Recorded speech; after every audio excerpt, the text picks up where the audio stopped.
And welcome into the Friday edition. Robby and Rexrode, 1025, 1063 The Game. Robbie Stanley, Joe Rexrode, Nick Keyser here with you on this Friday morning. Hope everybody's off to a wonderful start to their day today.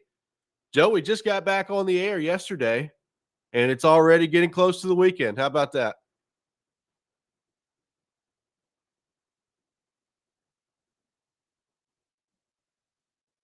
Hello. Hello, are you there? Do you have me? I do. Yeah, okay, now I hear you. That was one of the weirdest. I didn't hear anything you said. What did you say? I said we just got back on the air. Now we're close to the weekend. How's that feel? Yeah, it's a strange time. A strange time here on Robby and Rexrode and in the world. Yes. It's no doubt about that. Keyser, how we doing? What's going on? What's up, brother? I'm doing great. Glad to be here with y'all going into a very short, good work week. But yeah, just vibing, man. Yeah, we got treated to an absolute barn burner last night between the Bears and the Seahawks. I will freely admit that I did not watch 1 second of that game, and I'm very glad that I didn't. A nice 6-3 final last night on Thursday Night Football, the Seahawks and the Bears. The Boo Birds coming out in Chicago, Joe. Bears put up 3 points on offense. They dropped to 4-12. If memory serves me correctly, I believe they were 4-2 at one point this season and have now lost 10 consecutive games. So shout out to the Chicago Bears.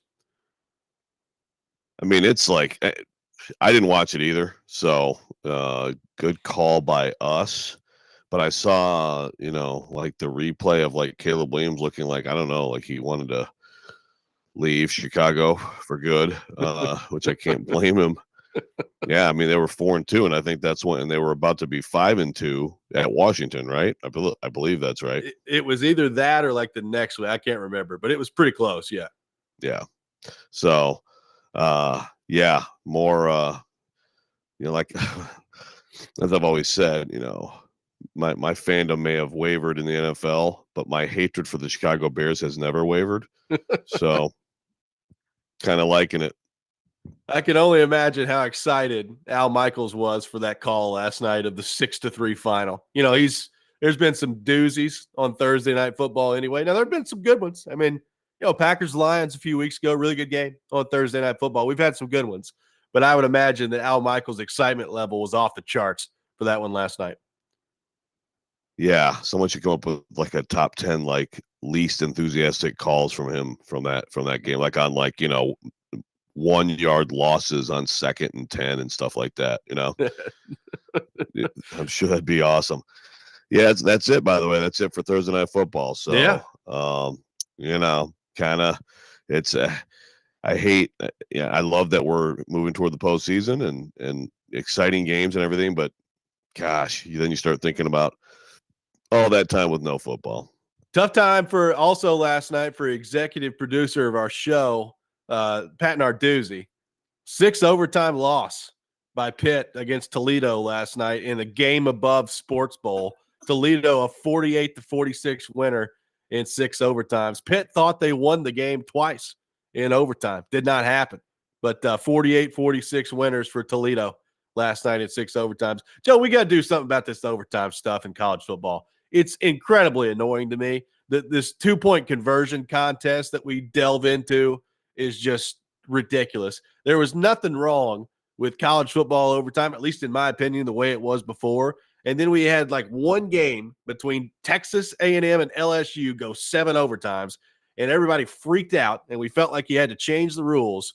And so that one time that we had a game go to 7 overtimes, we've gone to a 2-point conversion contest. And I think it's the stupidest thing on the earth. Like, it's that the fact that decides a football game. And I get it. Nobody cares about the Game Above Sports Bowl. But even like Georgia Tech this year, it's so stupid in college football that we've gone to a 2-point conversion contest in overtime. It's completely asinine. You switch sides, for each 2, and you at least you did in Georgia Tech. I don't know that they did that yesterday, but also you get the timeout. So Kirby, in that game is calling his timeout every time. I mean, it's asinine. It's so, a lot of things got to change.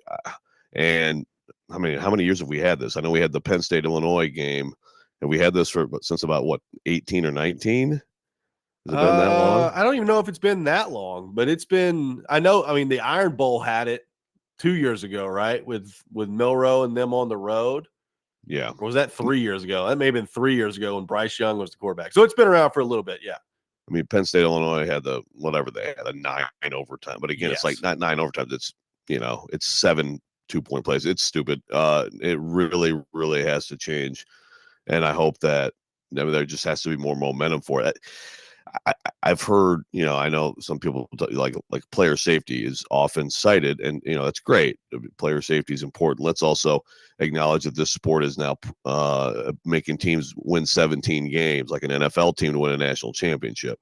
So it just falls on deaf ears. No, if you wanted to do something like maybe move it to the 10, I guess, to try to make it a little faster after the second overtime. Okay. But that's at least play football, have a set of downs. I mean, give me a break here. I mean, am I wrong? Like, was there anything wrong with the way it was done before? Like, it was fantastic. It's a great overtime. Yeah, like most of them were done by like the second overtime, maybe the third, and then we had the one go to like 7 or 8 with Texas A&M and LSU, and it took forever. And it's like, okay, well, that's happened like one time in the last 15 years. So is that really going to be something that changes the policy moving forward? Because now we get these 6 overtime, 7 overtime, 2-point conversion contest all the time. I thought the way that I remember the conversation used to be, Joe, the way that college football overtime was set up, which was you start from the 25, you just play it straight up from the 25, the first 2, and then by the third one, you got to go for 2 if you score the touchdown. Like people were talking about the NFL should adopt that overtime policy. Right. This is if they want to go make it go for 2 from the start. That'll probably end some of them, in the first overtime, and a few more of them on average in the first overtime. If you make the teams go for 2 from the start, why not do that? Yeah.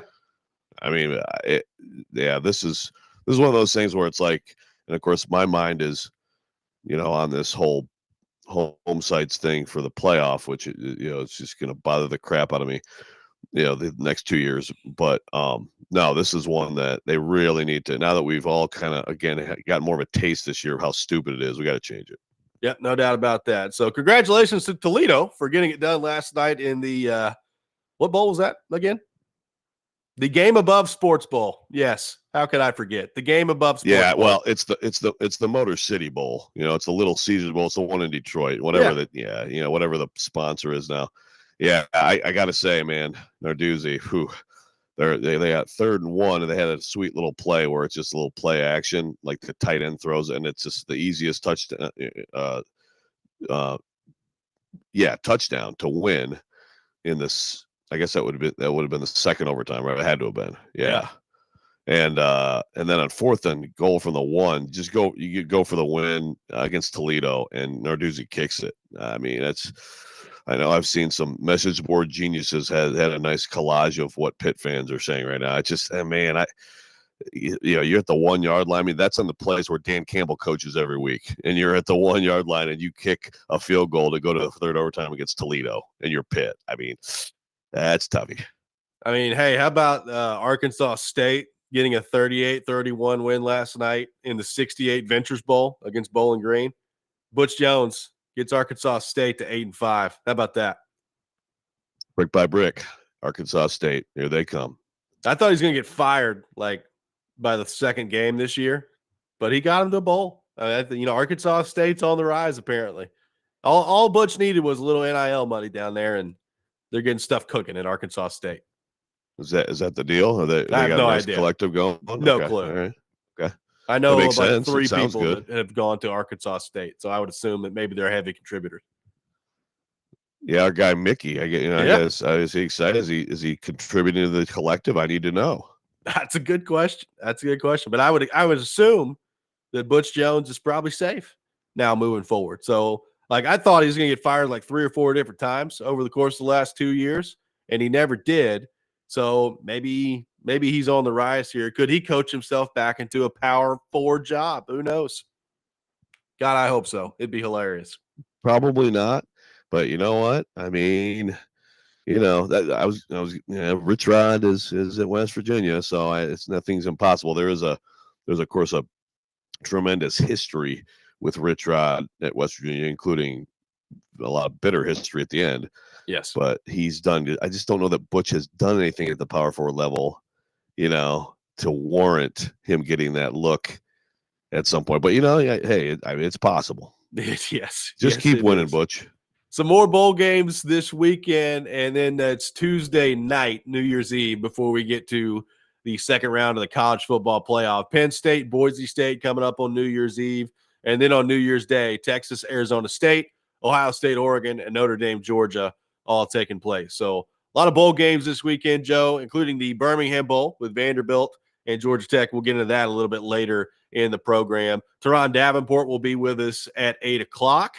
So a lot more coming today here on the program. Pigskin Pick'em coming up at 8:30. Not really a great week for any of us, but I've got the updated standings. We'll do that a little bit later in the show. Coming up next, an interesting point raised by Paul Kuharsky from paulkuharsky.com about the future of the Titans quarterback position. We'll get into that. Take your thoughts as well. 615-737-1025. This is Robby and Rexrode, 1025-1063, The Game.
Welcome back in, Robby and Rexrode, 102.5, 106.3 The Game. Robbie Stanley, Joe Rexrode, Nick Keyser here with you on this Friday morning. Taking your thoughts on our phone and text lines driven by WilsonCountyHyundai.com, 615-737-1025. We are live from our Busy Bee Plumbing, Heating, and Air Conditioning Game Nashville studios, home of the $99 yearly Beehive membership where the buzz is always about great service. Taking your thoughts on the Titans. And a lot of talk about the next quarterback for the Titans, Joe. We've talked a lot about some veteran quarterback options. We've given some thoughts on some potential options in the draft, which we will continue to do, I'm sure, over the coming weeks and months until the NFL draft actually gets here, which is like 4 months from now. So a lot of talk coming up, Joe. Looking forward to that on the quarterback front as it relates to the Tennessee Titans. Going to be a lot of fun here. So a lot of speculation as to what the Titans are going to do and what that could look like in the draft, and some interesting thoughts that have already started to trickle out there. TD has put it out there. We'll have TD on our show a little bit later, and we'll get more specifically into this. But he's put it out there that, from some of the info that he's gathered, the only quarterback that they would take is Shedeur Sanders. And we've talked a lot about him. Shedeur Sanders out of Colorado, expected to go really high in this draft. There's Cam Moore. Those are kind of the two quarterbacks right now that are generally viewed as the first-round quarterbacks in this draft, Shedeur Sanders and Cam Moore. Now, could that change between now and April? Yes. Will it change between now and April? Probably. So we'll see what happens on that front. But Paul Kuharsky from paulkuharsky.com had an interesting take on any decision that the Titans have made on the quarterback front as it relates to the draft right now. Yesterday on his Paul Kuharsky podcast, here's what PK had to say on that front. If the Tennessee Titans have made any sort of decisions about this quarterback class and about what they're going to do quarterback-wise moving forward, that is really a disqualifying element to this whole thing. It is Christmas week with 2 games left. They're supposed to be a collaborative organization. And while the scouting side can be somewhat far along in this process, the coaching staff can't be involved in it to this point at all. They're busy trying to hold this team together with twine and produce a win. Brian Callahan has not looked for 1 minute at any rookie quarterback to chime in and say, I don't think we should go that route. Or I think Shedeur Sanders fits us, but nobody else. And so for any kind of pronouncement to be coming out about the Titans' feeling about the rookie class is foolish, considering that January and February are time for the whole staff to get together and review, considering that you meet those guys and have individual time to talk with them and learn about them. It's too early to form opinions. And also, at this stage, the coach is not involved at all. The coach who would be developing the quarterback is not involved at all. If Rand Carthon is at this stage where he's got some semi-formulated opinion of the quarterback class and what the Titans are going to do regarding the quarterback class, that's a really bad look for him and for this alleged collaboration. I don't know what the F is going on with something like that, but it's not good. It's not good at all. Doesn't bode well for this team if that's what's happening. There's a kind of timeline for all of this stuff for a reason. This guy's so good, he's that far ahead of the timeline that he knows already. Yeah, that's what we know about him. Personnel evaluations, he's months ahead of the curve. Give me a break. So that was PK. Pretty strong stuff on the quarterback part of this for the Titans. Joe, what do you make of all this? The idea that TD has thrown out there that, for some of the info that he's gathered, Shedeur Sanders might be the only quarterback they take, and PK's kind of response to the idea that if you've made any sort of proclamation on the quarterback front right now, then that's not a very good sign for the Titans. I think PK makes great points there. Now, my immediate question as I'm listening to this is, okay, so how certain are we, or what are the indications that this is the case, that it's that strong? So I mean, I missed this. So what has TD said exactly? And it's, of course, we're going to have him on at 8:00. Do you know he's that? put it out on social media a couple Okay. times, just kind of responding to people. I mean, I saw one that he had, I believe, yesterday or the day before, and I'll go find exactly what he said. But he essentially said what I brought up there, which was from the information that he's gathered, Shedeur Sanders is the only quarterback that they would take, is essentially what he said. So yeah, I've got it. I quote right here from some of the info I've gathered. The only QB they take is Shedeur. That's what TD said. Yeah, I mean that's I agree with Paul. I mean, look, it could Ran and like Brian Callahan have at any point during the season been. I mean, they talk, of course, and it's not like when they talk, they're just talking. I mean, PK is right. What Brian Callahan and his staff have to be focused on each week is getting this team ready. But again, this almost kind of goes to my whole thing about, but no one could ever have time to like go get dinner or, watch a movie at any point. It's all, you better be football, and then you turn off your brain and you wake up and you break down film. I mean, could Brian Callahan and Rand Carthon have had many discussions about the quarterbacks at this point? Sure. Yeah, they could have. And of course the scouts can be well along, but I would agree. Like if you are, and this is, I don't want to get too much into, again, the source guessing thing. Like, look, scouts are part of if you cover a team, you should talk to scouts.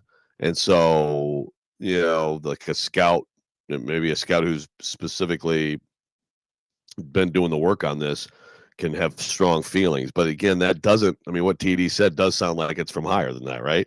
Yeah. So, I mean, I think I think it's a very fair point by PK, if that is indeed the case, that there's some resolution at this point with so much of the process ahead, which not just the coaching staff that he mentioned, but again, I mean, just look, things change during these months ahead. They do change, and of course, the interviews should be critical. The interview should be critical, breaking down film with the prospect, the visit. I mean, those things should be key pieces of information. Like I can see right now having at first blush just from watching the football, your scouts breaking down film, you having that feeling like, Shedeur is definitely, I mean, I kind of feel that way, just as watching the football. But I would agree that if it's like a point, TD is answering people, though he has talked to people.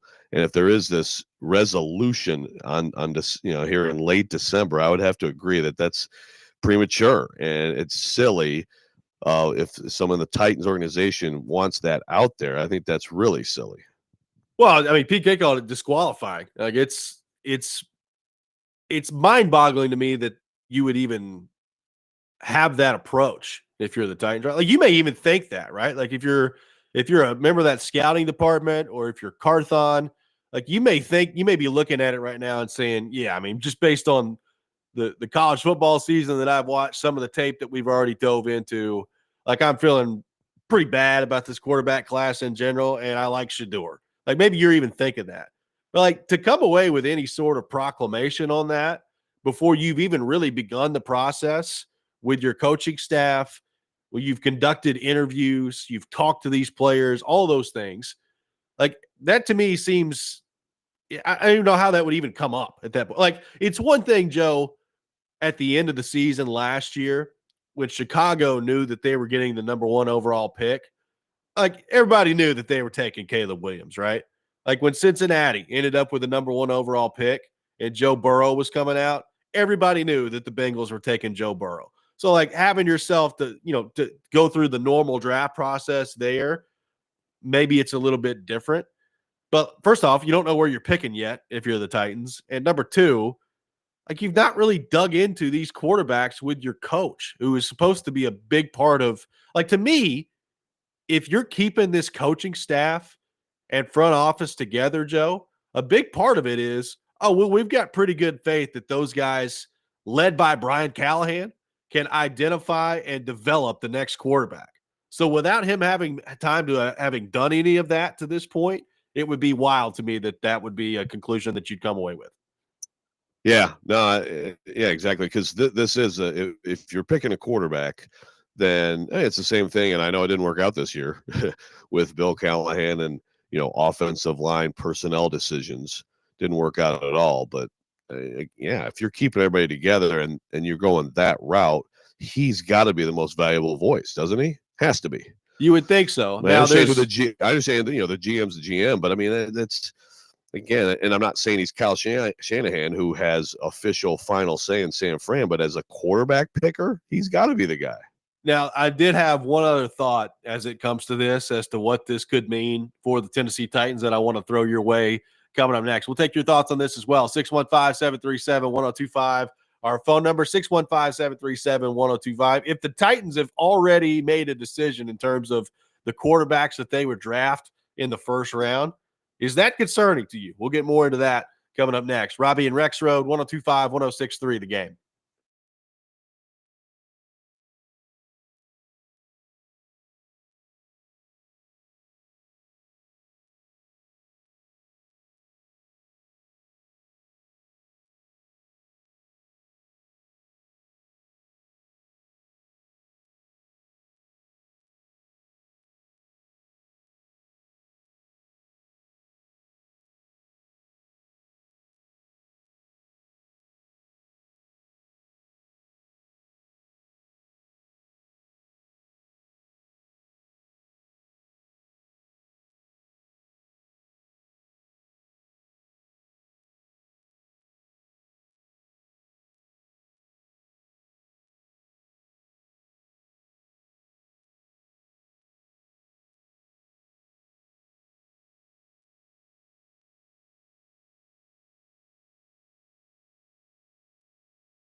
The Game Nashville Sports Network, your home for college football bowl games and the college football playoff, presented by Twin Peaks and Parma Tractor and Equipment. Vanderbilt and Georgia Tech coming up later today in the Birmingham Bowl on 102.5, 106.3 The Game, and on 94.9 The Fan. For a list of games carried on the Game Nashville Sports Network, visit thegamenashville.com/bowl games. We'll get into Vanderbilt, the Georgia Tech game, a little bit later in the program today. Taking your thoughts right now. The Titans, 615-737-1025 is our phone number. So have the Titans already made an evaluation on this quarterback class coming out in the 2025 NFL draft? And if so, how concerning is that if you're a Titans fan? We'll take your thoughts on that, 615-737-1025. Joe, here's another thing that I kind of thought about when this whole conversation came up and TD kind of put it out there that the Titans would draft Shedeur and maybe not as high on anybody else in the draft. Does that signal to you that they've already made their decision? And maybe they haven't identified specifically who yet, but have they already made their decision and are going to go the way I think most of us believe they probably will go? And that is identifying a veteran quarterback to bring in and bringing in a veteran this offseason. Like, is this maybe reading between the tea leaves, thinking that they could have already be leaning that way to go on the veteran quarterback route? What do you think about that? Yeah, it could be, but I mean, I think you could apply the same thing that PK brought up to that, right? I mean, I think that I mean, look, man, before long ago, we were talking about when we allowed ourselves a second talk about the draft, like whatever the case, the Titans have to go into this draft process as if they are picking number one, and they're going to get close, but as if they are picking number one and they are taking a quarterback, right? Yeah. So, yeah, I mean, they may, again, it is possible for people in an organization, you know, to have the time to talk to each other about things beyond just like this week's game against the Jags. It's a big one down in Jacksonville, you know. I mean, they you know, look, everybody knows the situation. They understand the terrible record, the terrible performance, the pressure, the short-term reality of the NFL, the short-term reality of this owner, et cetera, et cetera.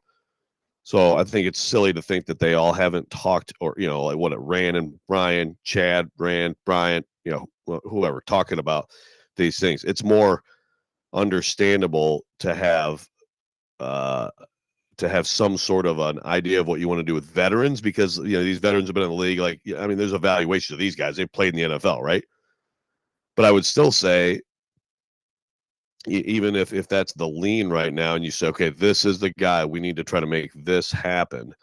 You know, once we get to that point, I still think that, like, it's possible to be, you know, to be blown away with. There is new information that's going to come from the evaluation process. If not, I mean, think about how intensive the evaluation process of these prospects coming out is. It's extremely intensive. Yeah. It's not just, you know,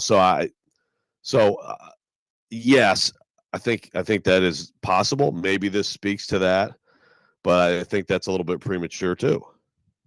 Well, look, I think the whole thing, like, if you're Grant Carthon, Brian Callahan right now, you can have an idea of which way you want to lean. But I don't know how you could know, right? Like, even on the veteran quarterback front, like, you know, who else is going to become available? Like, is somebody going to be available via trade that maybe you're not thinking will be available via trade right now? Like, there's so much more information that could be out there from now until the beginning of March, when the NFL Combine rolls around, and then mid-March when NFL free agency begins. Like, we're still a long way away from that. And there's a lot that could break loose on the quarterback front that way. Be that somebody who gets cut, be that somebody who's available via trade. Look, like, you know, for instance, Charles Robinson is throwing it out there with us last week that he doesn't necessarily expect that Matthew Stafford is going to be available via trade.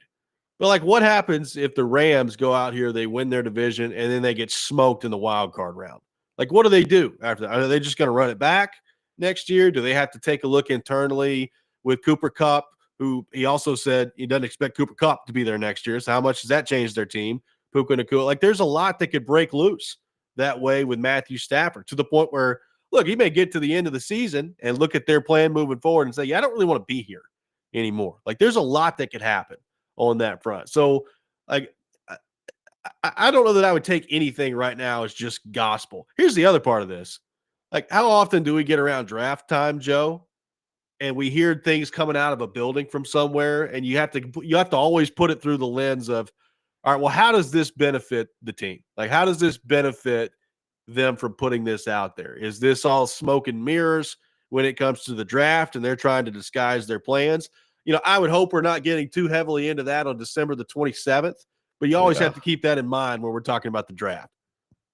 Yes, for sure. And yeah, I do think, I mean, I would think that would be something more, you know, if you're really trying to do misinformation close to the draft. And, you know, look, what you hope is if you follow a team, and this is to me why I think, you know, sometimes, you know, following like local people who cover a team is better in a lot of ways. But you certainly hope that like they're not intentionally getting the runaround from their sources in the organization they talk to on a daily basis, right? That'd be a real problem for that reporter. So yeah, I think a lot of times the misinformation stuff that you get comes from like some of the, you know, the Rappaports and whatnot closer to the draft. So yeah. And again, so to your point on the veterans, I agree. And look, there's I mean, it's not like we've heard anything along those lines from inside, right? I mean, that's just, but it's just any sort of a resolution on the rookies is very peculiar at this point. I would think that would be a genuine feeling. And like, again, I watch football. I feel the same way. I think he's accurate, and I think that he's the best prospect in the draft, and maybe the only one that I would.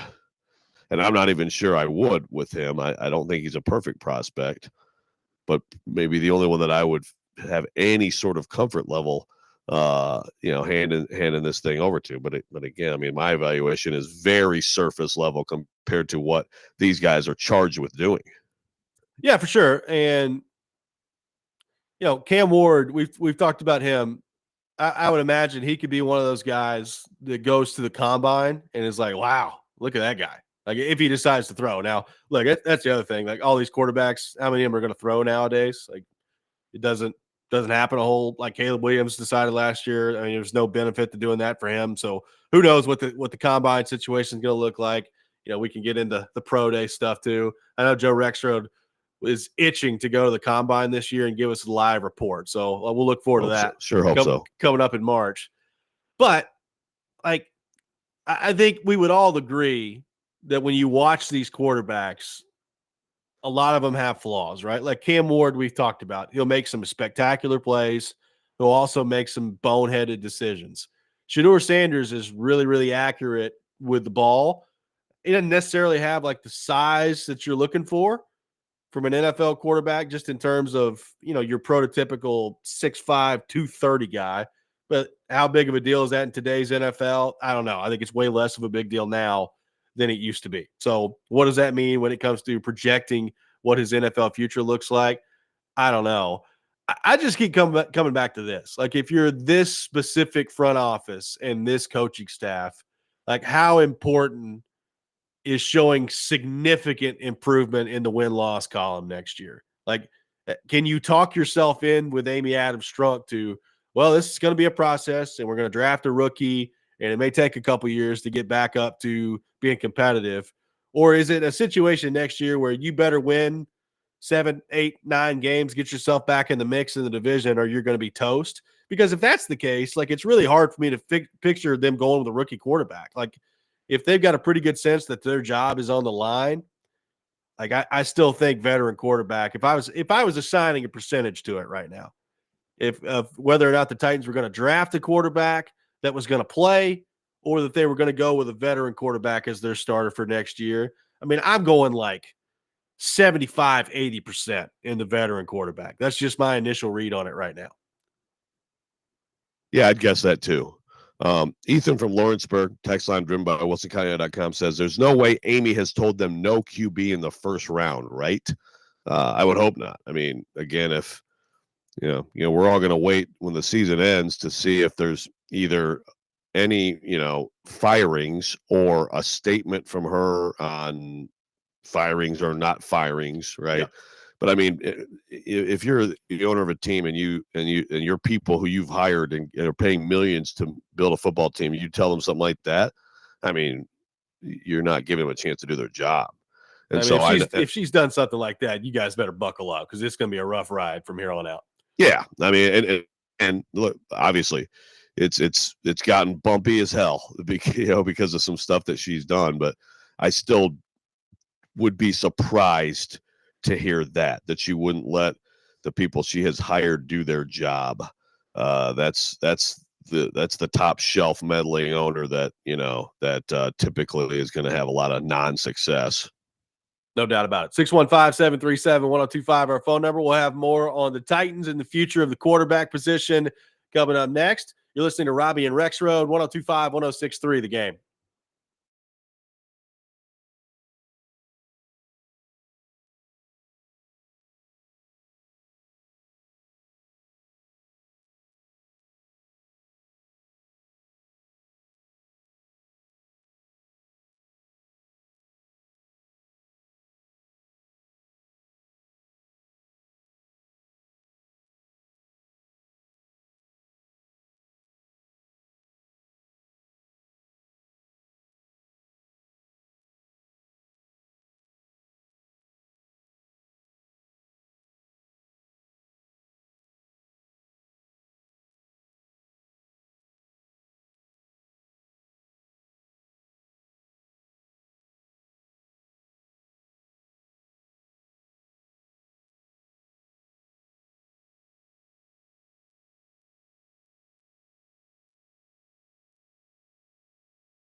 Welcome back in, Robby and Rexrode, 102.5, 106.3 The Game. Robby Stanley, Joe Rexrode, Nick Keyser here with you on this Friday morning, taking your thoughts on our phone and text lines driven by WilsonCountyHyundai.com, 615-737-1025, our phone number, 615-737-1025. Joe, it is kind of amazing just thinking about this quarterback class, how much it's changed since the start of the college football season. Like Carson Beck, everybody thought was going to march his way to a Heisman Trophy this year and to be right around the conversation of a first-round pick, maybe number one overall. Doesn't feel like that's the case at all with them right now in terms of that conversation. Now, look, is he a guy with the physical tools that I think he brings to the table that could get to the combine and maybe somebody falls in love with him? Maybe. I don't know. Maybe that happens. There was a point this year also after the Georgia-Alabama game where you're looking at Jalen Milroe and you were thinking, my goodness, like he just played like Lamar Jackson in that game. What's that going to look like at the NFL level? And then you watched him against Tennessee and he was missing some throws, like, intermediate routes right over the middle. The Oklahoma game, just horrible. He was awful in that game. And there's just a lot of inconsistency with Milroe there. So the quarterback class from where things started this year in college football and to where they've now finished and where they've ended up, pretty drastically different. Like, a guy that we haven't talked a lot about that is not really thought of as one of these first-round guys, but it's going to be interesting. Like, what about Dylan Gabriel? Like, what sort of a pro does he project to be? Like, there's a lot of guys that I think are intriguing here. Just a lot of them have there's a lot of warts with all these quarterbacks, I guess is probably the best way to put it. Yeah, for sure. I mean, Milroe seemed to regress this year, which is wild because I actually thought Kalen DeBoer would be really good for him. And actually, I thought that at the midway point of the season, we were seeing exactly that. And then I don't know what happened with him. But that's the big concern is just missing too many gimmies, and just not consistently accurate, which again, I'll put that on. Just think of quarterbacks as shooters in basketball, or think of them as pitchers. Lots of people throw 98 or 95, but can you command it? Do you have movement on your fastball? That's what separates people. And so there's that. Could Beck blow people away? I guess. I think like Anthony Richardson blew people away because he's such an incredible athlete. Right? Yeah, exactly. Beck's not that. I don't know that Beck. I mean, I think the film this year speaks of a guy who throws way too many bad picks. Just, But I guess what I mean with him is like he can make all the throws. Like he can put it anywhere you need to put it. Now, to your point, the problem is too often that year that ended up in the other team's arms. Yeah, and I'm, I will say like a guy like Gabriel is interesting just because, I mean, look, I was not enthused at all about Bo Nix, and I understand just because a guy comes from the same program doesn't mean he's the same prospect at all. I'm not saying that, but I mean, that translated to what Denver does, and Bo Nix has been very good. And I think Dylan Gabriel is accurate. I think he gets the ball out fast, sees the field, is athletic, runs around. I think he could be one of those, sleepers. I'll tell you another guy who I really think is a legit prospect, but, a lot of the nation saw him not at his best, is Curtis Rourke from Indiana. I actually think that he's like, again, I mean, he's probably a middle round guy, but he's one of those guys that wouldn't shock me if at some point he's going to be someone's backup, and at some point he gets an opportunity and he turns out that he can play. I mean, and again, I'm not necessarily advocating for anything like that for the Titans. I think, to me, I've heard the theory of, you should take a quarterback every draft. I reject that out of hand. I think if the Titans are going to go quarterback, then you take advantage of where you are in the draft. If you can get your guy, then that's one thing. But the whole, oh, well, gosh, that guy's there. Yeah, let's take him. I think that needs to end. They did that with Malik Willis. They did that with Will Levis. And then we know this franchise also has done we're at the top of the draft. Let's go, Jake Locker and Vince Young and Mariota. But to me, that's got to be the only way that they go QB in this draft. Yeah, like I don't really have an interest in a fourth round quarterback this year. Like, not saying that the fourth round quarterback couldn't work out, but there's there's too many other needs that you've got on your football team right now. And you already don't have a third round pick, which we're going to talk about a lot from now until the draft. Like, it would be really nice for the Titans this year to have a third round pick. And it would be one thing if you had gotten a lot from L'Jarius Sneed and you didn't care. You're like, yeah, that's fine. We'll take the not having a third round pick because L'Jarius Sneed was out there and was really good. You basically got nothing from L'Jarius Sneed. So that kind of adds insult to injury there on that front. It would be a very good year to have a third round pick. They don't have one at the moment. So we'll see if that somehow changes between now and then. And then, like, here's the other thing. This is, all joking aside, a critical game coming up on Sunday from the Titans from a draft perspective. Like, if you lose this one against Jacksonville, you're going to be in pretty good shape for, a top 3 pick in the draft here. So if there's, let's say somebody takes Sanders before you, like the Giants take Shedeur Sanders, and you don't really like anybody else in the quarterback draft, but there's a team below you that loves Cam Ward. Like, could you then take that and move down and stockpile some picks similar to the way, probably not the same because, Titans had the number 1 overall pick at that time, so it'll be different, but similar to what John Robinson did to kind of kickstart his roster retool back in 2016. Like, that's another thing that you'll have to think about if you're the Titans. Of course, Joe, then you could also get into, well, yeah, who's there at number 3 overall if that's where you end up? Like, is Travis Hunter there? Would that be worth selecting if you're the Titans at that point? There's a lot that you have to walk through, but there's a few different ways that this could work to your advantage if you're Carthon in this front office.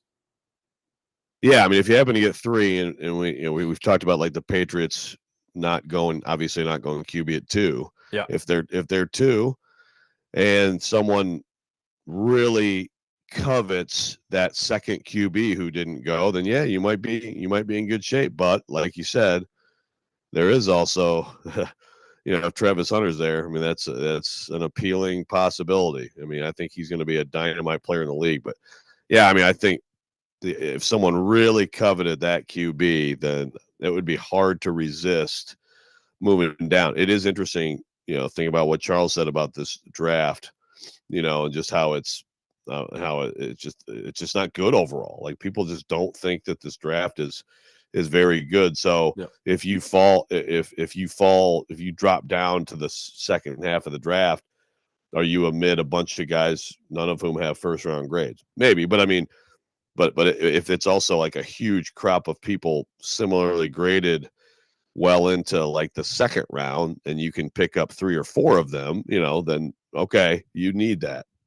No doubt. 615-737-1025, our phone number. Speaking of highly picked quarterbacks, there's one the Titans just saw that I'm very curious to see what his future looks like. We'll get into that coming up next. Robby and Rexrode, 1025, 1063, The Game.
Hour number 2, Robby and Rexrode, 102.5, 106.3 The Game. Robby Stanley, Joe Rexrode, Nick Keyser here with you on this Friday morning. Teron Davenport will be with us at 8 o'clock for his weekly visit. We'll get into all things Tennessee Titans with him. Vanderbilt and Georgia Tech coming up today in the Birmingham Bowl. We'll get into that here in just a few minutes on the program. So, Joe, the Titans, as we sit here today, wondering what the future looks like at quarterback, be that a veteran quarterback, be that in the draft. And we've talked about that plenty already on the show. Another team in the AFC South that I am very curious to see what their plan is at quarterback is the team the Titans just saw in the Indianapolis Colts. So let's just kind of break it down how it's gone with Anthony Richardson. It is a different situation than what we saw from Will Levis. Anthony Richardson was the 4th overall pick. So little bit of a difference when you're the 4th overall pick and when you're drafted in the high in the 2nd round. So there's that to keep in mind with this whole discussion. Richardson was benched for 2 games this year in favor of Joe Flacco, and then they promptly went back to Anthony Richardson. So they benched him, moved back right into it. We discussed that at the time and how weird it was when it happened. His numbers, quite frankly, are terrible. Like, he's completed 47.7% of his passes, which is just awful in the NFL. He's thrown for 1,800 yards, 8 touchdowns, 12 interceptions. Obviously, we know that he can be a threat in the running game. The Titans just found that out. But, I mean, look, the Colts just put up 38 points, and he completed 7 passes in a game. So congratulations to the Tennessee Titans for letting something like that happen. Joe, as you evaluate what we've seen from Anthony Richardson to this point, his career numbers, when you factor in last year as well, he's right around 50% completion percentage for his career, 2,300 yards, 11 touchdowns, 13 picks. How do you view that situation in Indy with Richardson, with Chris Ballard, Shane Steichen? Where do you think this goes from here? It's a great question. I would have to think that it goes into next year. I mean, because, those guys, Ballard in particular, to me, they have to be tied to their status. Job status has to be tied to him. And I still, again, you got a rookie year that's washed away almost entirely by injury after he played like 1 high school year and 1 college year. And the Colts, I think, completely screwed it up by just going with him. Then they did the benching thing, which I thought was terrible, but it seemed to maybe be a spark as he came back this year.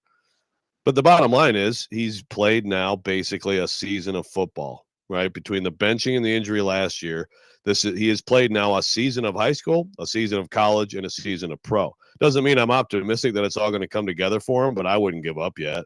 I mean, especially when you invested that pick. So I think it just, to me, it's like 2025 that's the year of evaluation. That's either he's going to really start raising his level of play and his efficiency, and it's going to come together for him, or you have to start looking around and you probably, I don't know. I've thought Irsay was going to fire Ballard a few times and he hasn't. So, I don't know if we've got like some compromising photos somewhere involved in this story or what. I don't know. But I mean, if this goes the way it looks like it's going, then it's hard for me to see Ballard still being there. But regardless, the future of the franchise from the Colts, you can't make that call, I don't think, right now. I don't think you can, but it's pretty bad. Like, 47.7% completion percentage this year is awful. Like, it's awful. Like, I don't even really know how you do that in today's NFL. Like, to be that inaccurate with the ball. I don't know how it's possible. Like, with the amount of check downs and screen passes that you throw in today's game, like, that should get you to 50% right there, Joe. Like, I don't understand it. I really don't.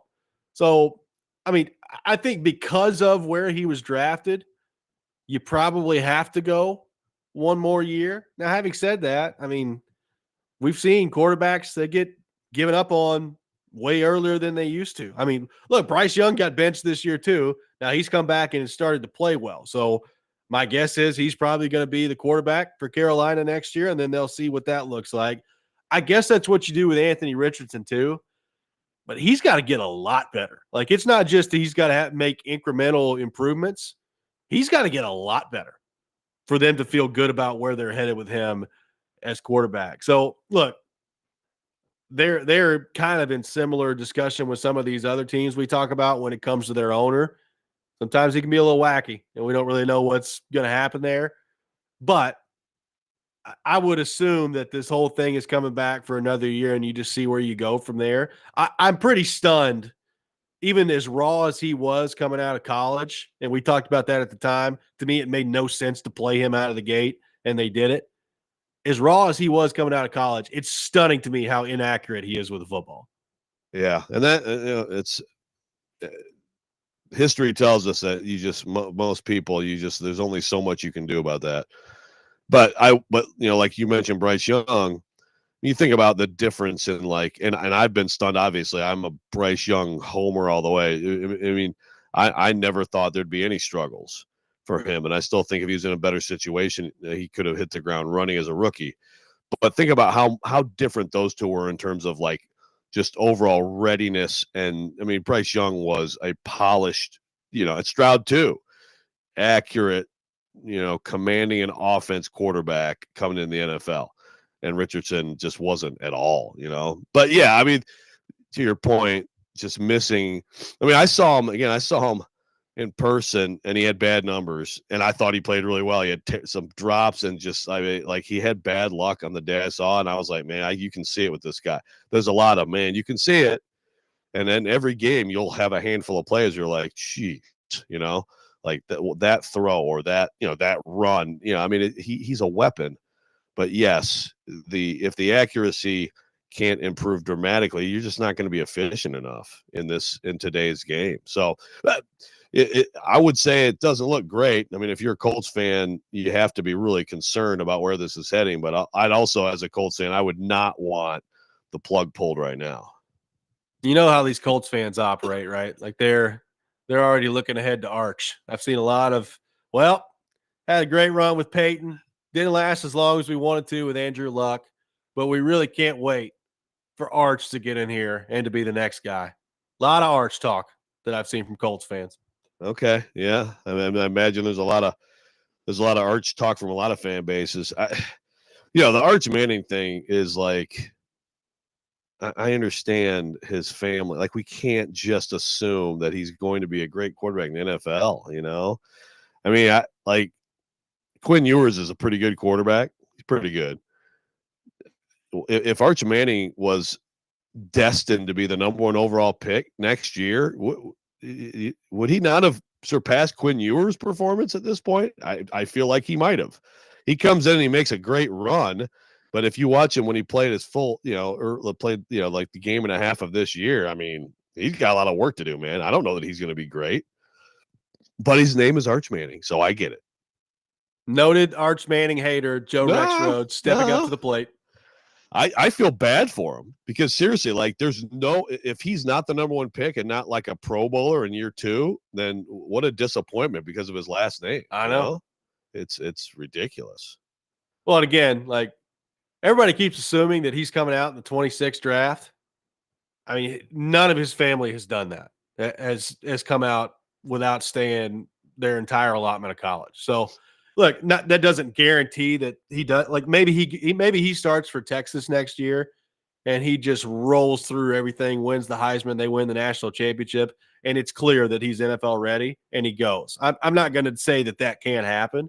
I'm just saying, they tend to be the kind of family that I think operates under the idea of, we'll sit here and develop as long as it takes, and then when it's time to go to the NFL, it's time to go to the NFL. It could be 27 before he's out. No, I think that's my guess is it's 27. And my guess is that next year's performance, by halfway through the year, we'll all be like, oh, yeah, okay, so he's not instantly snap your fingers, he's the number 1 pick. I think that's exactly where it's heading. Quickly on the text line from Gunner, he said when I was talking about Rourke, he thought I was going to say Cade Klubnik from Clemson. That's another guy who has been playing well.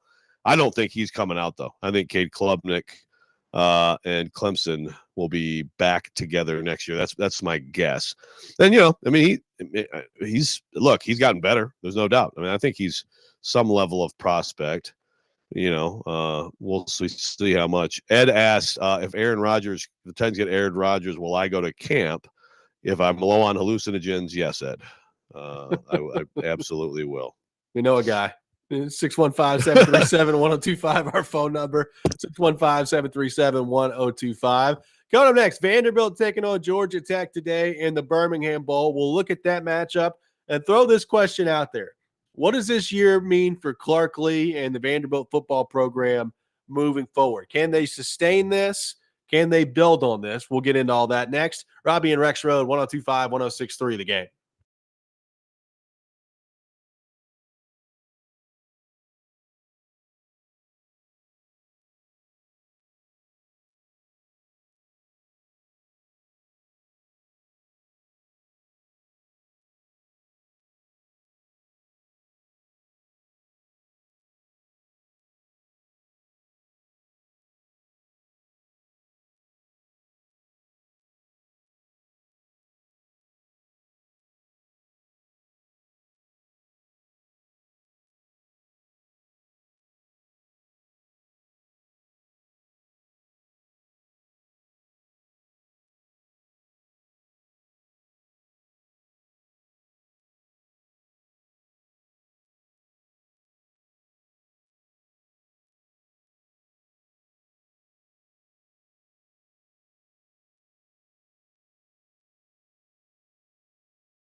Tune in to 102.5, 106.3 The Game today for Vanderbilt football, presented by Prince's Hot Chicken. The Commodores taking on Georgia Tech in the Birmingham Bowl. Pregame at 1 o'clock, kickoff at 2:30. Coverage is also available on the 102.5 The Game app and at thegamenashville.com. Welcome back in, Robby and Rexrode. Joe, I said it yesterday.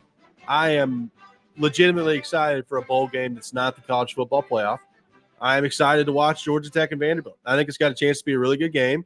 I think the way that those two teams have played this year, the style of play that they have, is going to be a lot of fun to watch them square off against each other. And I am looking forward legitimately and excitedly to the Birmingham Bowl coming up today at 2:30. Your thoughts on this matchup for Vanderbilt and Georgia Tech?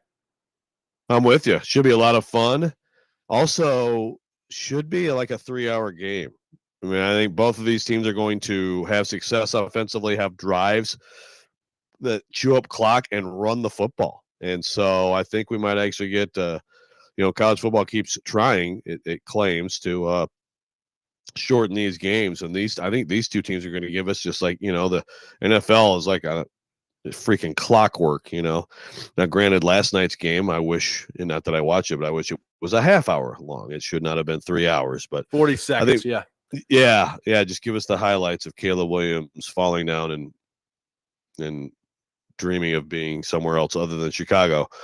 But no, I'm excited for this. This should be a fun matchup, and I'll be very interested to see, like how excited are Vanderbilt fans? How have Vanderbilt fans traveled there? I saw some footage last night of Clark Lee getting them riled up at a pep rally. So, he's out there getting them going. I think that Vanderbilt fans should be very excited, and it's even more exciting that to think that that Pavia is coming back. But Haynes King also a really fun guy to watch on the other side. Yep, no doubt about that. Obviously, this was a very successful season for Vanderbilt. You get to the postseason, you're 6-6, you're playing in a bowl game for the first time in the Clark Lee era. You take down Alabama earlier this year. There's a lot to like. Now, you didn't necessarily finish the year the way that you wanted to. The loss to South Carolina at home, you were never really in that game. Tennessee, you got off to a great start, and then the Vols came kind of roaring back and got some separation in that one. So you didn't end the season the way that you wanted to, but it's still a successful year for Vanderbilt in that program. I guess the big question moving forward here is, what does that mean now? Like, is what Clark Lee and this coaching staff pulled off this year, is it sustainable? Can you build on that? And what's going to be the same schedule next year, right? Like, it's the same conference schedule they've got. You're just flipping where you're playing those games. So it's going to be another difficult schedule for Vanderbilt next year in the conference. Can you build on that? Can they continue to take the positive momentum from this year and add to their roster and be a better football team next year? Obviously, Joe, getting Pavia back is a huge part of that, and that's a big win for them. I'm really interested to see where Clark Lee can take this from here after a year that really nobody saw coming. It was really cool to see. Now, what can you do with it if you're Clark Lee?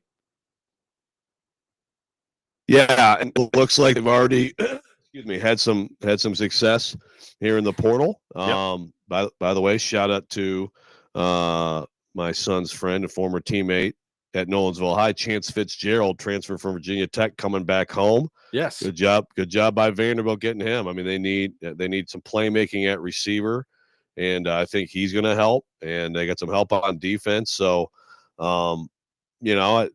it's hard to always know with some of these guys, but it's the second straight year where it's pretty clear that they've got the investment. They feel like, I mean, I'm sure just about every coach would be like, I'll take another 10 mil, please.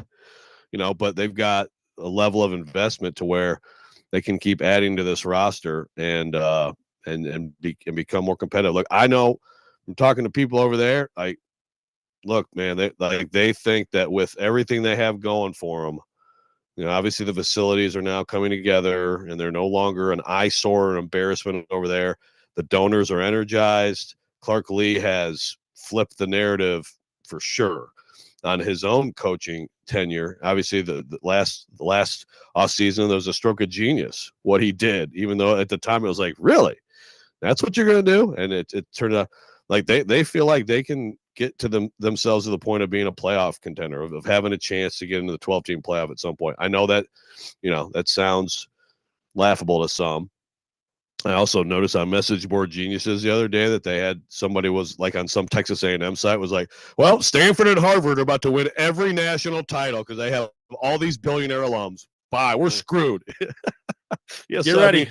You can look at it however you want. But look, in this era right now, Texas Tech is destroying everyone in the portal. They're the number one class. They're getting they got like USC's awesome freshman running back. Like they're killing. And they've got a donor who is very public, who's out there like, yeah, man, let's go. Michigan, they've got a billionaire whose wife is a Michigan alum. He's an Illinois alum. He's like, yep, all right, here's a few mil. Let's go call Dave Portnoy and get ourselves Bryce Underwood and screw over Brian Kelly. I mean, these are the things that are happening now. Vanderbilt's got some rich people, guys. Okay, they got some rich people, and so you got to keep showing them. You got to keep showing them that success and progress. But there's so much more energy and excitement around that program, way more than I've ever seen. Oh yeah, and again, like getting Pavia back specifically for next year's team, it's a huge deal, right? Like Nate Johnson went in the portal, and to get Pavia back, not only with the way that he played, but I just think the personality that he brings to that group is a big deal. Like you talk about being a leader that people kind of feed off of. I mean, he's that, right? And look, he's not the most talented guy in the world. Like I don't know, what his NFL future is going to look like. I don't know if he's going to have an NFL future, which is I think a big reason why he's doing what he's doing right now. But clearly, he's a huge weapon for them. He was banged up at the end of the year. How much did that limit him? I don't know. I'm sure it did some. But like getting him back in the fold for next year, you feel great about your quarterback spot. And I've always said it. I said it heading into the year last year. Vanderbilt had to figure out quarterback. They had struggled so much with all the other struggles that they had. They could not nail down a quarterback. That was my biggest criticism of Clark Lee heading into the season last year. And then they did, and they did to a level in which none of us saw coming, and we saw what a difference it made. So to have that and know that heading into this offseason, number one, how much does that help you maybe attract some guys in the portal that maybe you otherwise wouldn't have? And number two, like just knowing what a big game type of player he is, that's a big weapon for them heading into next year. No question. And I'm also just today, to your point on the injuries, I'm very interested to see if today he looks like a different Pavia. You go back and watch him and how he was running the ball in first half of the year versus the second half. I mean, the kid's tough because, that Kentucky game, he could barely walk, and then he's going out there running plays. And I just don't think he ever fully – and I don't know if now he will have, but I bet you there's a little bit more burst. I got a texter, Robby, who says, absolutely delusional if you believe Vandy will ever make a playoff. This texter is texting us this in the year that we just saw Indiana play in the freaking college football playoff. By the way, we still have Arizona State, Boise ahead. SMU also played. Are you kidding me, dude? I understand. Now, I also understand the standpoint of Vanderbilt football history. It's nuts to think about that, but it's a new era, man. Like it's just Indiana is the losingest team ever. They are the worst program in Division I history. They made the playoff. You can't. It's such a dumb comment. 615-737-1025, our phone number. Your thoughts on Vanderbilt, the year that they've had to this point? They're going to finish either 7-6 or 6-7. Can they build on it? And how big of a deal is having Pavia back for this group next season? We'll get into all that. Robby and Rexrode, 1025, 1063, the game.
Welcome back in, Robby and Rexrode, 102.5, 106.3 The Game. We are broadcasting from our Busy Bee Plumbing, Heating, and Air Conditioning Game Nashville studios, home of the $99 yearly Beehive membership, where the buzz is always about great service. Taking your thoughts on our phone and text lines driven by WilsonCountyHyundai.com, 615-737-1025.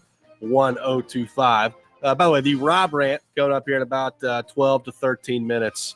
I've got a message for some of Vol Twitter, Joe, which is always dangerous territory to go after, but I need to after some of the stuff I've seen over the last few days. I look forward to this. Okay, I do too. Now, I will say that I'm kind of going back and forth with a Vol fan on this Indiana thing. Again, like, I would not, sitting here today, predict to anyone that Vanderbilt will be in a playoff. But, I mean, I don't see how you could look at this year and say, that'll never happen. This year should disqualify that from ever leaving someone's lips. This person said, it came back to me and said, Indiana, one of the easiest schedules in the country, got blown out by the two good teams they played. Vandy and the SEC will never get a schedule as favorable as Indiana did. I pointed out, well, first of all, Indiana was more competitive at Ohio State than Tennessee was. I mean, that's an even game, and they drop a punt at the end of the first half. So there's that. And yes, Indiana absolutely got schedule breaks this year, but look at Texas's schedule in the SEC this year. I mean, there will be SEC teams that will have way easier schedules than some SEC teams do, and we may not realize it, right, until we didn't know Oklahoma would suck this year, right? Right. We didn't know Vanderbilt would be decent this year, like so. But as seasons play out, there will absolutely be teams that get, and we'll look at it and say, oh my God, look at who they missed. They missed A, B, C, and D. This team played A, B, C, and D. How could we even consider this the same league? It'll happen in the SEC too. The SEC is way better than Big Ten, way deeper. So I agree that there's less chance of like a schedule where it's like, holy cow, that's nothing but cake. But no, the mega leagues will continue to produce this crap. It will, for sure. Now, it's probably not happening next year for Vanderbilt because you're going to have to go to Alabama and to Texas. And by the way, to Tennessee as well. So probably not happening next year. Enjoy. Yeah, have some of that. Going to be a lot of fun. Right. Like the flip side is Vanderbilt might have a team that's good enough and they might have 5 losses because of the schedule too. Exactly. I mean, so, but the idea that it could never line up is you just can't make that proclamation. No, like the leagues are too big. We were talking about this yesterday. The leagues are too big, and it's not going backwards at this point. Like, it is what it is. But a lot of the problems or things that you want to trace back in college sports right now, and specifically college football, the playoff, all these things, the leagues are too big. Like, when you start to expand the way that they are, and it's led to some great football games. Like, in the long run, Texas and Oklahoma joining the SEC is going to be a great thing for the conference. And I understand why they did it. And I understand why Greg Sankey wanted to make it happen. And, basically every team out west is now a member of the Big Ten as well. And, the traditional matchup of USC and Rutgers, I'm looking forward to every year. But the conferences are too big. And it's not going to change anytime soon. But there's going to be imbalanced scheduling. And that's what made, people are all over Kirk Herbstreit right now for some of the things he said as it relates to the schedule. And there's some infighting going on at ESPN apparently between him and Stephen A. Smith and Shannon Sharp, which is pretty interesting. Yeah. Don't mess with Shannon Sharp. My goodness. Apparently not. He's going to have people coming after you. But like there's imbalanced schedule. Like when you have conferences that are this big, and particularly when you also, in addition to that, Joe, get rid of the divisions, like there's going to be some years where you look at it and you say, well, wow, it's 2045 and Tennessee's playing Georgia, Alabama, Texas, Oklahoma, all in a row, and Florida. How about that? And, look over here. Mississippi State's playing Vanderbilt, Ole Miss, Kentucky, South Carolina. Like it's just going to work out to where it's a really weird schedule. And somebody is going to get the crap end of the stick one year, and somebody's going to be looking great with their schedule. And the challenge is going to be the committee having to determine that and making decisions on that moving forward. Yeah, and that's where you got to get rid of just the conference. This conference again, because we heard so much of that this year. I totally agree. Of course, top to bottom, the SEC is the best league. There's no question. But look at who did Texas beat? And that never swayed the committee, by the way. Never. I mean, the committee just apparently, I don't know. Ward Manuel's like, guys, I swear, Michigan's really good. Seriously, that was an awesome win by Texas. Trust me, I don't know. I don't know why Texas got the respect it did. Now, when they went and won at Texas A&M, even though it ended up not being a ranked win, that to me, that helped. Like in my mind, that's still to me, that's a rivalry game at night. It's a talented team. That said something. But until then, holy crap, they did nothing to earn their ranking. So I mean, then we can get in the committee and all that stuff too. But yeah, every year, like what league you're in it's just who you played. And I do hope that, because look, Indiana, another thing about Indiana is they had a weak non-league. They played nobody in their non-league. Now they have 9 Big Ten games, and that does matter. I mean, that means that you're open to that. There's potential for 9 tough games. They didn't get it, but there's potential for that, whereas the SEC only has 8.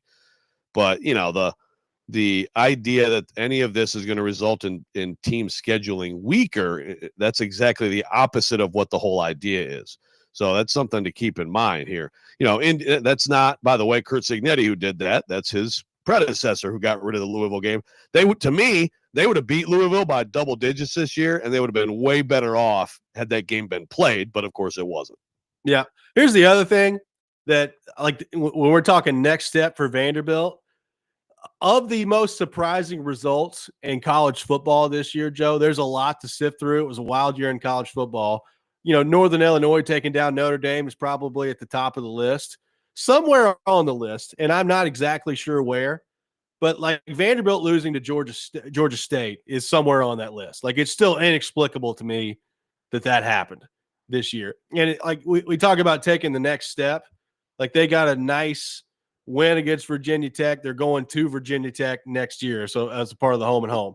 Georgia State's coming here, so make sure you take care of business against Georgia State next year. Jeez. But like Utah State, Georgia State, Virginia Tech, Charleston Southern is their non-conference schedule next year. Like, find a way to go 4-0. Go 4-0 in those games, and then see what you can do with the rest of your conference schedule. But does it make a huge difference at the end of the day if they win the Georgia State game? Probably not. But stop dropping those games. Like, that's the next step for Vanderbilt as well. Yeah, for sure. And that's the thing. When that happened, it was like, okay, so it's just going to be more of the same. And Virginia Tech is a 3-9 team. That's what at the time it's like, oh God, right. And then of course, they do some amazing stuff during conference play, but no question, you got to be able to handle those teams that you have to beat. Yeah, I'm looking at their schedule next year. I mean, they got South Carolina early. They get South Carolina as their first conference game on the road. That one could be a doozy. I mean, that in all, my hatred of Shane Beamer aside, they could be a pretty good team next year. So, I mean, you got a conference game out of the gate that's challenging if you're Vanderbilt. They're on the road at South Carolina, on the road at Alabama, on the road at Texas, on the road at Tennessee in your conference games next year. Yeah. Good Lord. Yeah, no, absolutely. I mean, it was cool at Pavia. Someone in the text has pointed out, the NCAA is appealing. I said, yes, we do know the NCAA is appealing. We also know the NCAA's courtroom record in this millennium. But yes, yeah, I mean, Pavia, when he, they put out a statement when he got the injunction, I want to play in January next year. And it's like, that's an awesome thing to say, awesome thing to have as a goal. This is not the schedule. I don't think. Now, look, maybe some of these teams will be way different than we think, Yeah. But South Carolina, I do believe, is a potential contender next year, and Lenora Sellers is probably my Heisman favorite going into the year. So that's a toughie to start with. Who knows what's going to happen? Like, who's playing quarterback for Alabama next year? I mean, if you ask some on Vol Twitter, it's about to all fall apart with Tennessee. So there's that to keep in mind as well. Schedule could end up breaking for Vanderbilt.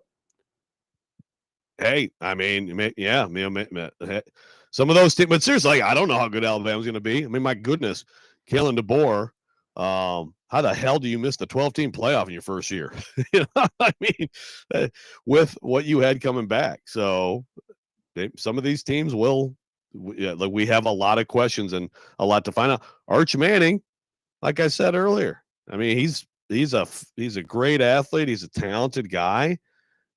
Is he going to come in and all of a sudden be superstar All-American quarterback? I don't know that. I don't know. It's going to be interesting to find out. 615-737-1025. Our phone number. The Rob Rant is coming up next. We'll take your thoughts on our phone and text lines driven by WilsonCountyHyundai.com. This week's Nashville's Best Deal from the Academy in Goodlettsville. More than just a training space. Here, every class is a journey into the art of Brazilian Jiu-Jitsu taught by their dedicated instructors. They got a state-of-the-art facility that offers everything from muscle recovery services to top-tier training equipment. Go to the GameNashville.com/deals. Get a $150 month of unlimited classes for just $75. Once again, that's the GameNashville.com/deals. This is Robby and Rexrode, 102.5, 106.3 The Game.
Don't make me angry. Sometimes you have to tell someone to pound sand. You wouldn't like me when I'm angry. This is the Rob Rant. Now on Robby and Rexrode. I'm just sick and tired of our guys getting smashed down there. Smashed! We'll get ready to play Tennessee. We were incredibly outmanned at the end. Had 3-4 guys on the bench in foul trouble. Joke! It is that time of the day, time for the Rob Rant here on Robby and Rexrode. You can check it out every morning here on the program, either the Rob Rant or the Rex Rant. That Bruce Bro clip will never get old. It's just good stuff. I wonder what he said when they were fighting each other on the plane this year. Did we have something similar? That's a good question. Maybe he was actually, calm, chill Bruce. He saves it for the refs in the post-game interview about the refs. Yeah. Well, how has no audio surfaced from the Auburn plane fight? I mean, that's probably been the highlight of the year so far. We got to get in there. Got to get some investigative journalism going on. See if we can get some of that. All right. So, Joe, as you know, I'm a Vols fan. Vol Twitter. I'm in some ways a part of you. Not necessarily the deep roots of Vol Twitter, because that gets to be a scary place at times. But I am a part of you to some degree. And I've just got a message for some of you that we got to stop with some of the lunacy going on here. I think Tennessee fans sometimes unfairly get singled out for being a little crazy and being a little out there. When you have gigantic fan bases, which Tennessee is one of those, you're going to have some people in those fan bases that are a little bit much. There's no doubt. I mean, you'll find it with Ohio State. You'll find it with Michigan. I mean, just look around. You'll find some of that. In the immediate aftermath of the loss to Ohio State, I saw some of this after the game in terms of, well, Heupel's not it. Heupel's not the guy. And I thought, okay, well, you're frustrated. It's in the immediate aftermath of a game. Tweet through it, and then we'll get back to normal conversation next week. Well, it's been almost a week now, and I still had some conversation coming across my screen yesterday, Joe, on the depths of Vol Twitter about how Tennessee has reached their peak as a program under Josh Heupel, how they need to go ahead and move on and get out while the talent's good and bring in another coach. And I guess my thought process here is just, are you guys morons? Like, are you morons? Is Josh Heupel ever going to win a national championship at Tennessee? I have no idea. I mean, the likelihood is probably not. It just statistically probably not going to. Could he? Maybe.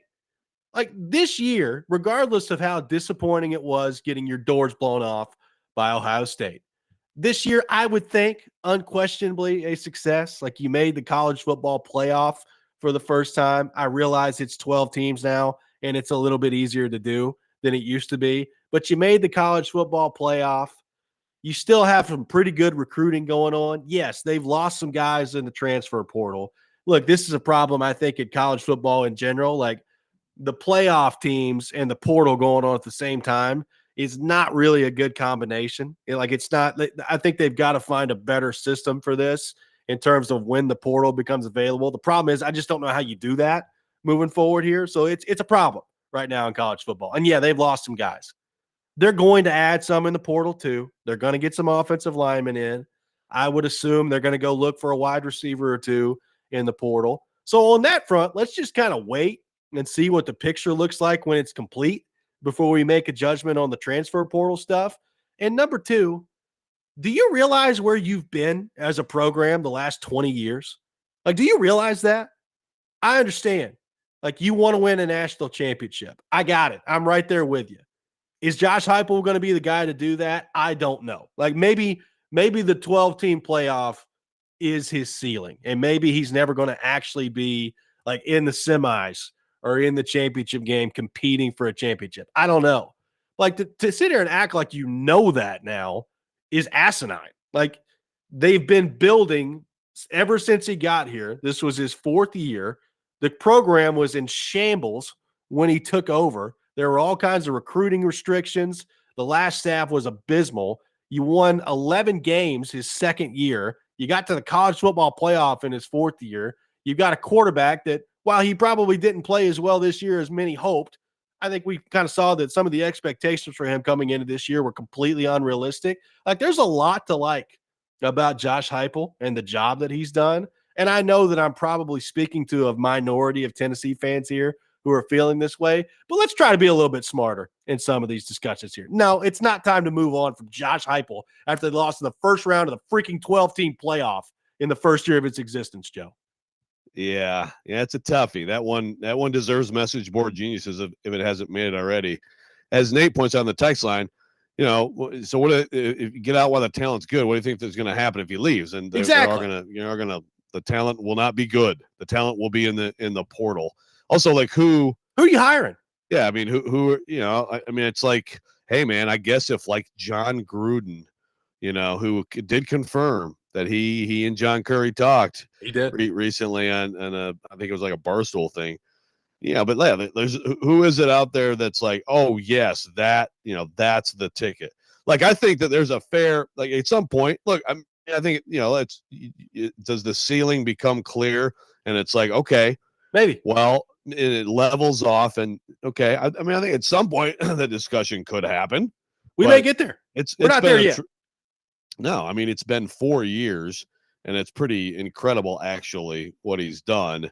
Given he had such success so early that I think we forget how bad it was, how bad what he took over was.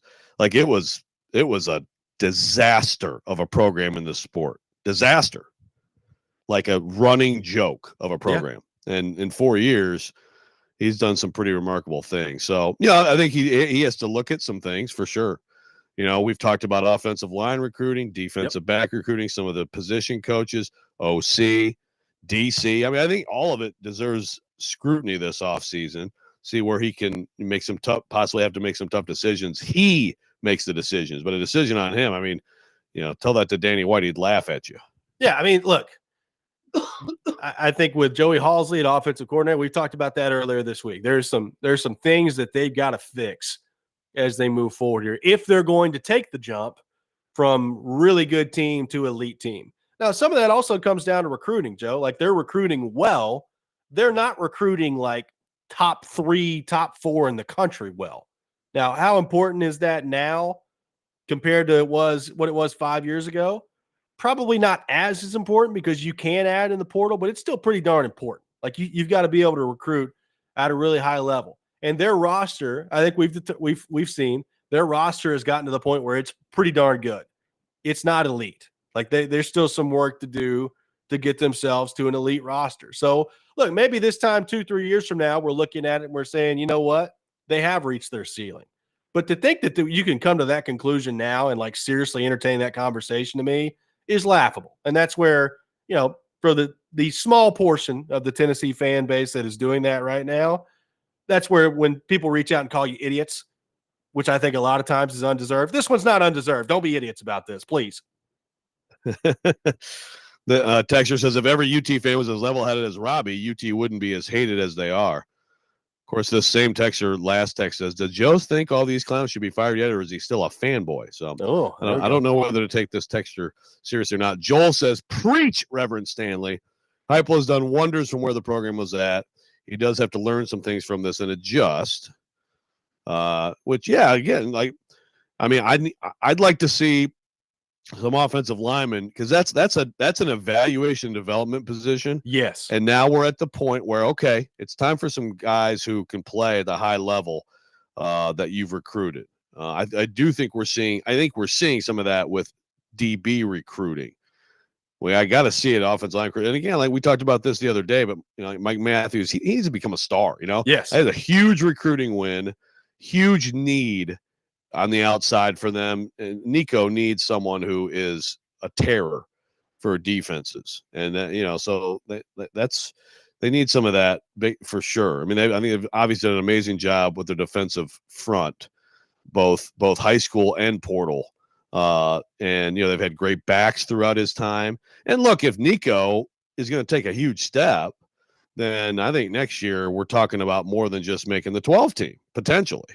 Yeah, could be. And look, he needs to take a huge step, and that's on Heupel too, right? Like he's got to be a part of his development. Like Heupel has got whatever the best version of Nico is. Heupel's got to be the one that pulls him out of him. So we'll see if he can do that this offseason. Let's just try to be a little level-headed in these discussions as we move forward here. We'll have Teron Davenport with us coming up next. ESPN NFL Nation Titans reporter. We'll get into all things Titans with him. Robby and Rexrode, 102.5, 106.3 The Game.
ESPN's Turon Davenport, Talking Titans, now on Robby and Rexrode on ESPN 102.5 The Game and the Game Nashville app.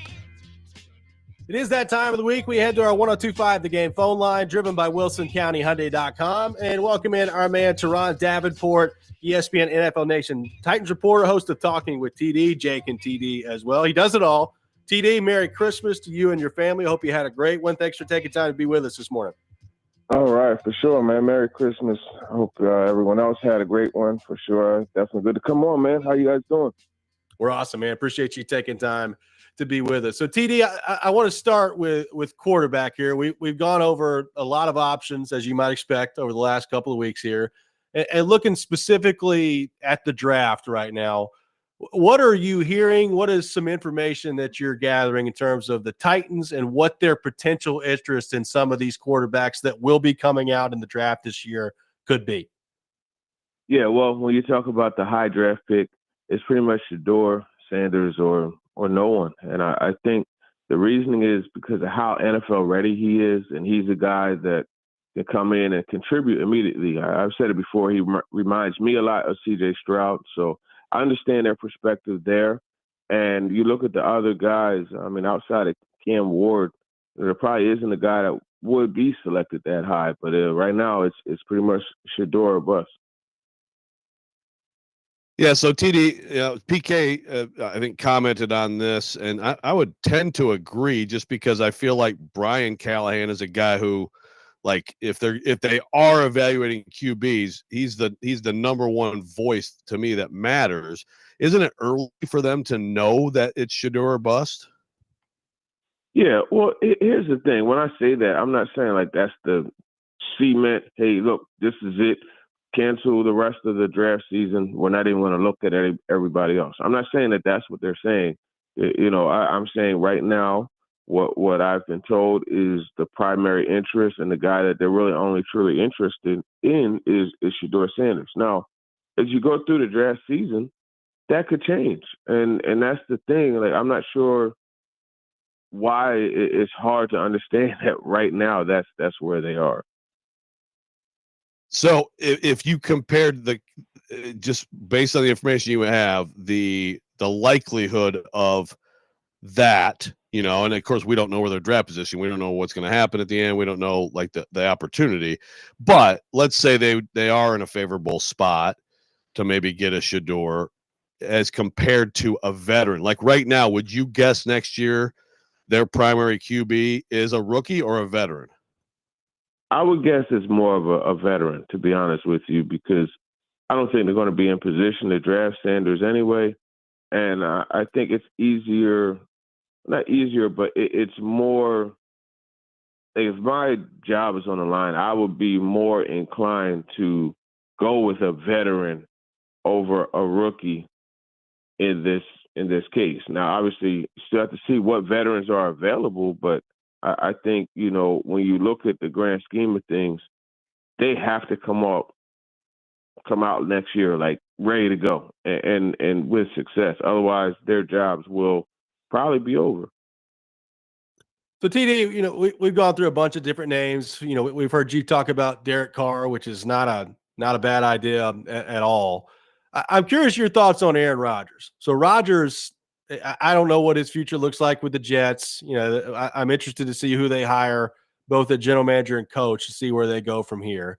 He's 41 years old. Statistically, he's had a down season. He has been playing better as of late. We talked with Charles Robinson last week, and he talked about how he could see Rodgers having interest in playing here. Now, whether or not the Titans would have interest is a different question. But what do you make of that? Like, let's say Aaron Rodgers was open to playing for the Titans. Would that be something you'd be interested in exploring if you're Carthon and Brian Callahan? Yeah, I probably wouldn't be interested in it. I'll tell you one thing that would be interesting to me.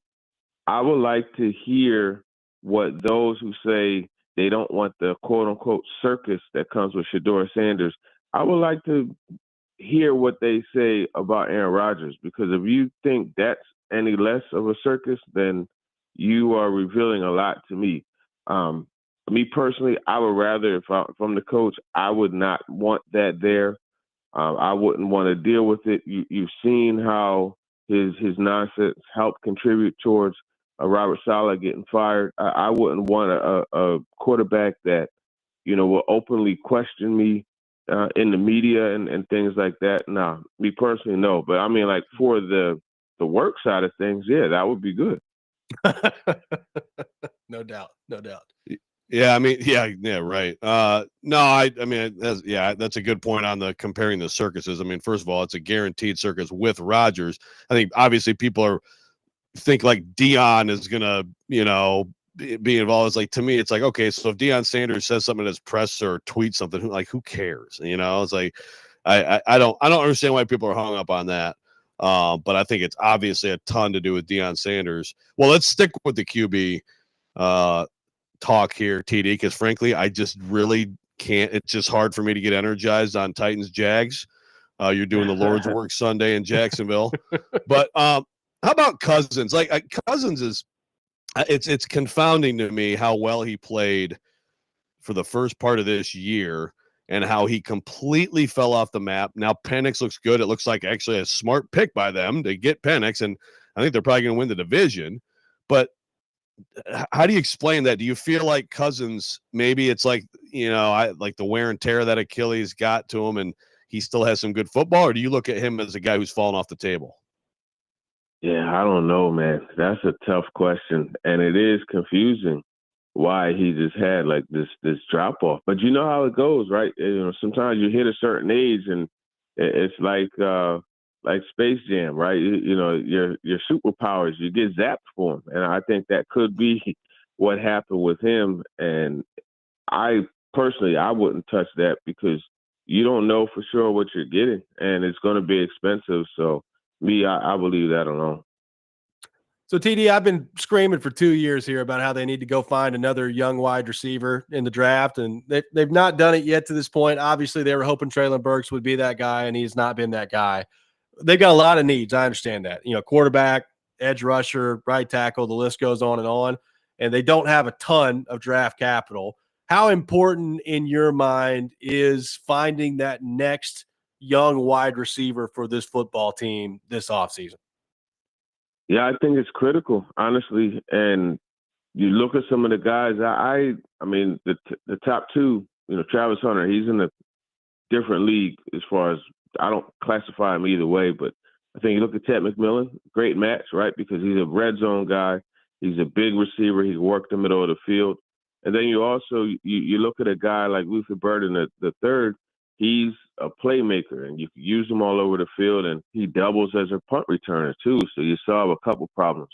They definitely need to go out and get somebody. That's for sure. And if it's not the first round, they'll have to do it. I would say no later than day two, because you can't rely on Treylon Burks anymore. You're going to probably re-sign Nick Westbrook to Kenny, but what happens if he's priced out and he goes somewhere else? Now you're really in trouble, and you're left with just, Calvin Ridley and just trying to work it out the rest of the way. I think a guy like Bryce Oliver is going to emerge at some point, but I mean, you can't expect so much from him as well. So a couple weeks ago, TD, I watched David Long Jr. play like an entire game for the Lions against the Bills, and he was okay. I mean, but like this is how down bad they must be. Now he comes here to sign and can't pass his physical. What do you know about that situation? And I mean, how dire, with Murray now going on IR, is that linebacking situation? I guess it is a chance to see some young guys. Yeah. I mean, look, the David Long situation is unfortunate. I got excited, when I saw that he was coming back, and it's unfortunate that the physicals happened. And I mean, it looks like he played injured the last time that he played for Detroit, and you wonder what happened there, So it's a bad deal that he got. Hopefully he could figure something out, going into next year. As far as his linebacker position, I mean, you got Raekwon McMillan on the practice squad, but I think it really comes down to the young guys, man. And James Williams, he's shown some pretty positive things, but he's also shown some negative. Like, he was a part of that issue, on Taylor's 70-yard touchdown run. And Cedric Gray, I think they're really going to see, what they have in him. I feel that he's a guy that could emerge and become a starter, long term for them. And I think that's pretty much where you're looking. And it just seems like Jerome Baker just can't. It seems like he can't find his way into the lineup. So it's unfortunate, but we'll see. Yep, absolutely. Well, TD, great stuff, man. Hope you had a great Christmas. Have fun in Jacksonville this weekend, and we'll talk to you soon. All right, for sure. Appreciate it, guys. Take it easy. Absolutely. Teron Davenport, our guest here on Robby and Rexrode. We'll react to what TD had to say. Take your thoughts on the Titans coming up next. 615-737-1025. Pigskin Pick'em coming up at 8:30. All that ahead. Robby and Rexrode, 1025, 1063 The Game.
Welcome back in, Robby and Rexrode, 102.5, 106.3 The Game. Appreciate Teron Davenport for being with us in the last segment, taking your thoughts on the Titans, 615-737-1025. Let's go to our 102.5 The Game phone line, driven by WilsonCountyHyundai.com.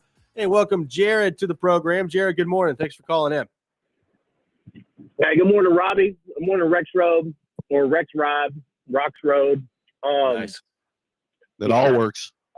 That's right. I will say I am Jared in Spring Hill, but this is, and I'm not in Spring Hill right now, but I feel like with Teron and other people reporting about this Shedeur, it doesn't surprise me that Rand, this will be the second time he's tipped his picks. So it doesn't necessarily surprise me that this is amateur hour for the Titans. However, I do love the fact, because I said this back in probably November, October, whenever the Titans were reeling, hey, bring in Shedeur. And better yet, make Dion a crazy offer. Give him the keys and let him build Dion land in Nashville. I'm here for it as a fan.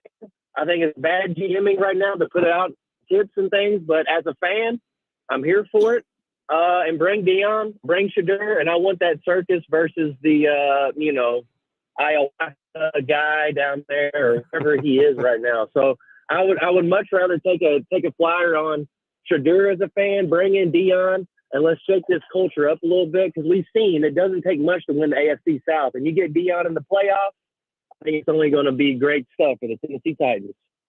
Thank you, Jared. Appreciate the call. Joe, what do you make of Dion land, as Jared from Spring Hill has thrown out there? That's a hot take. That's a hot take. Now, it's not the first time I've heard that, but I don't know, man.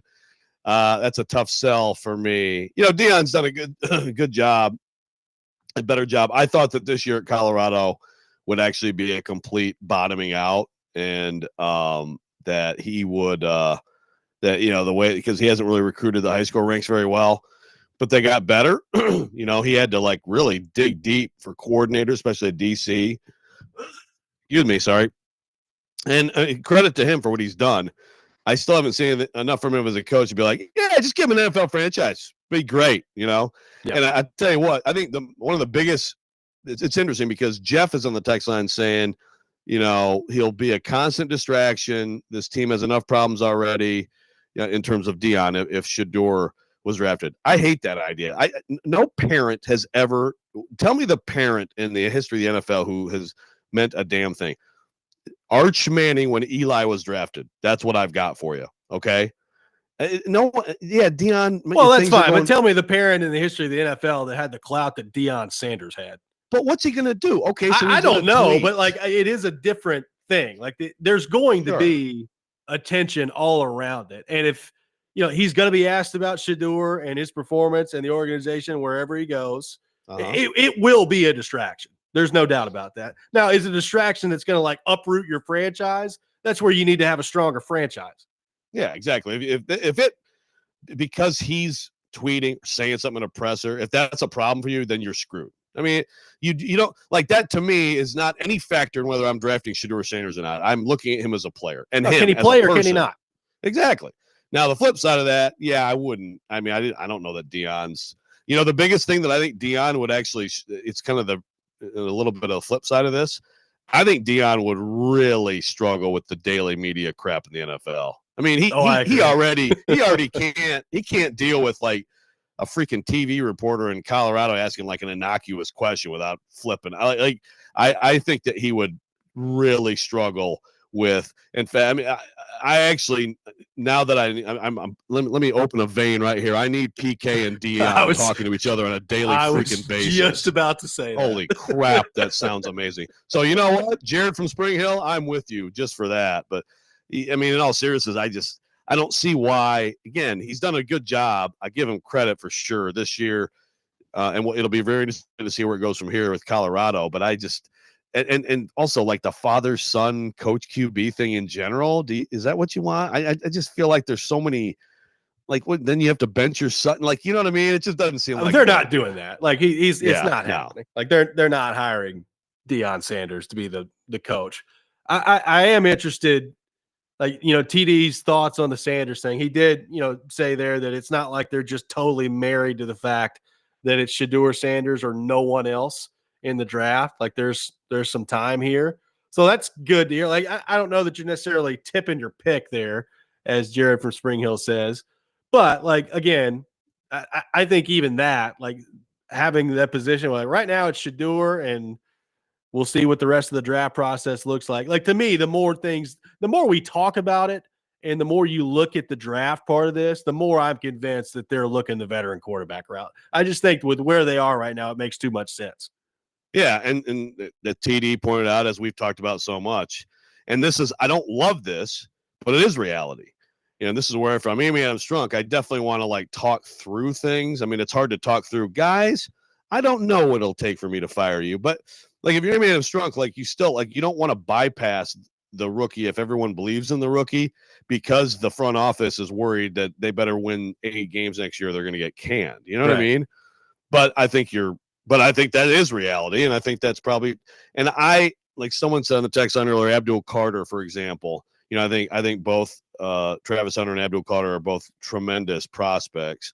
You know, if you can do that, you know, get a tackle or receiver, you know, in the second round, have a decent veteran, then you can start to, you know. Now then you get into okay, so then you get to average, and you're never going to be able to draft the top QB. I get it, but you know, this is the spot they're in. By the way, Santa in Portland says the Miami Dolphins had George Wilson coaching and George Wilson Sr. quarterbacking, and they were terrible. I have no knowledge of that at all, but thank you, Santa in Portland. I believe it. If Santa says it, I believe it. I mean, here's the other part of that discussion. If I may be Adam Strunk, though, too, like I could see where you don't want like the job status of the coach and the general manager getting in the way of selecting a franchise quarterback. Of course you don't. I also don't hate the idea, if I may be Adam Strunk, of going the veteran quarterback route this year and seeing if these guys have a clue with a veteran quarterback. And if they don't, go draft your quarterback the year after that with a different coach and a different staff. Yeah, and if they have a clue about, because you have to build a much better team beyond quarterback. So again, does Snead become a player next year? You know, is Sweat and Latham taking big steps in their second year? On and on. I mean, I think Skoronski maybe playing a little better now. Like, there's a lot more of what they've done to get answers on, along with what they will do this offseason that has to be really, really good if they're going to have any chance of being competitive next year. I can't stop thinking about a Deion Sanders PK daily press conference now. Now I need to happen. It's got to happen. I mean, it would be truly amazing. Then throw in the occasional still Billy, you know, I mean, we could have a lot of fun around here. Oh, man. Could just be unbelievable. Pigskin Pick'em is coming up next. We'll take your thoughts, 615-737-1025. Tune in to 1025, 1063 The Game for the Trans-Perfect Music City Bowl coming up on Monday. Jason Big Joe will have pregame coverage starting at noon. Kickoff set for 1:30. Music City Bowl coverage presented by Hi-Fi Buys. This is Robby and Rexrode, 1025, 1063 The Game.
Now, it's time for Pigskin Pick'em with Robby and Rexrode on ESPN 1025 The Game and the Game Nashville app.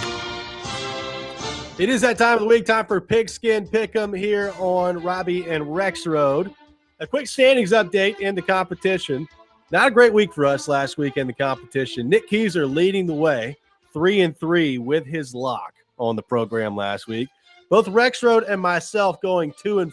Rexrode did get his lock. I did not get my lock, which has been the story of the freaking season to this point, which brings the overall standings. Nick Keyser in first place, 58-44, 13-4 on his locks, good for 71 points. Joe Rexrode, 59-43 overall, 8-9 on his locks, 67 points, 4 points behind Keyser.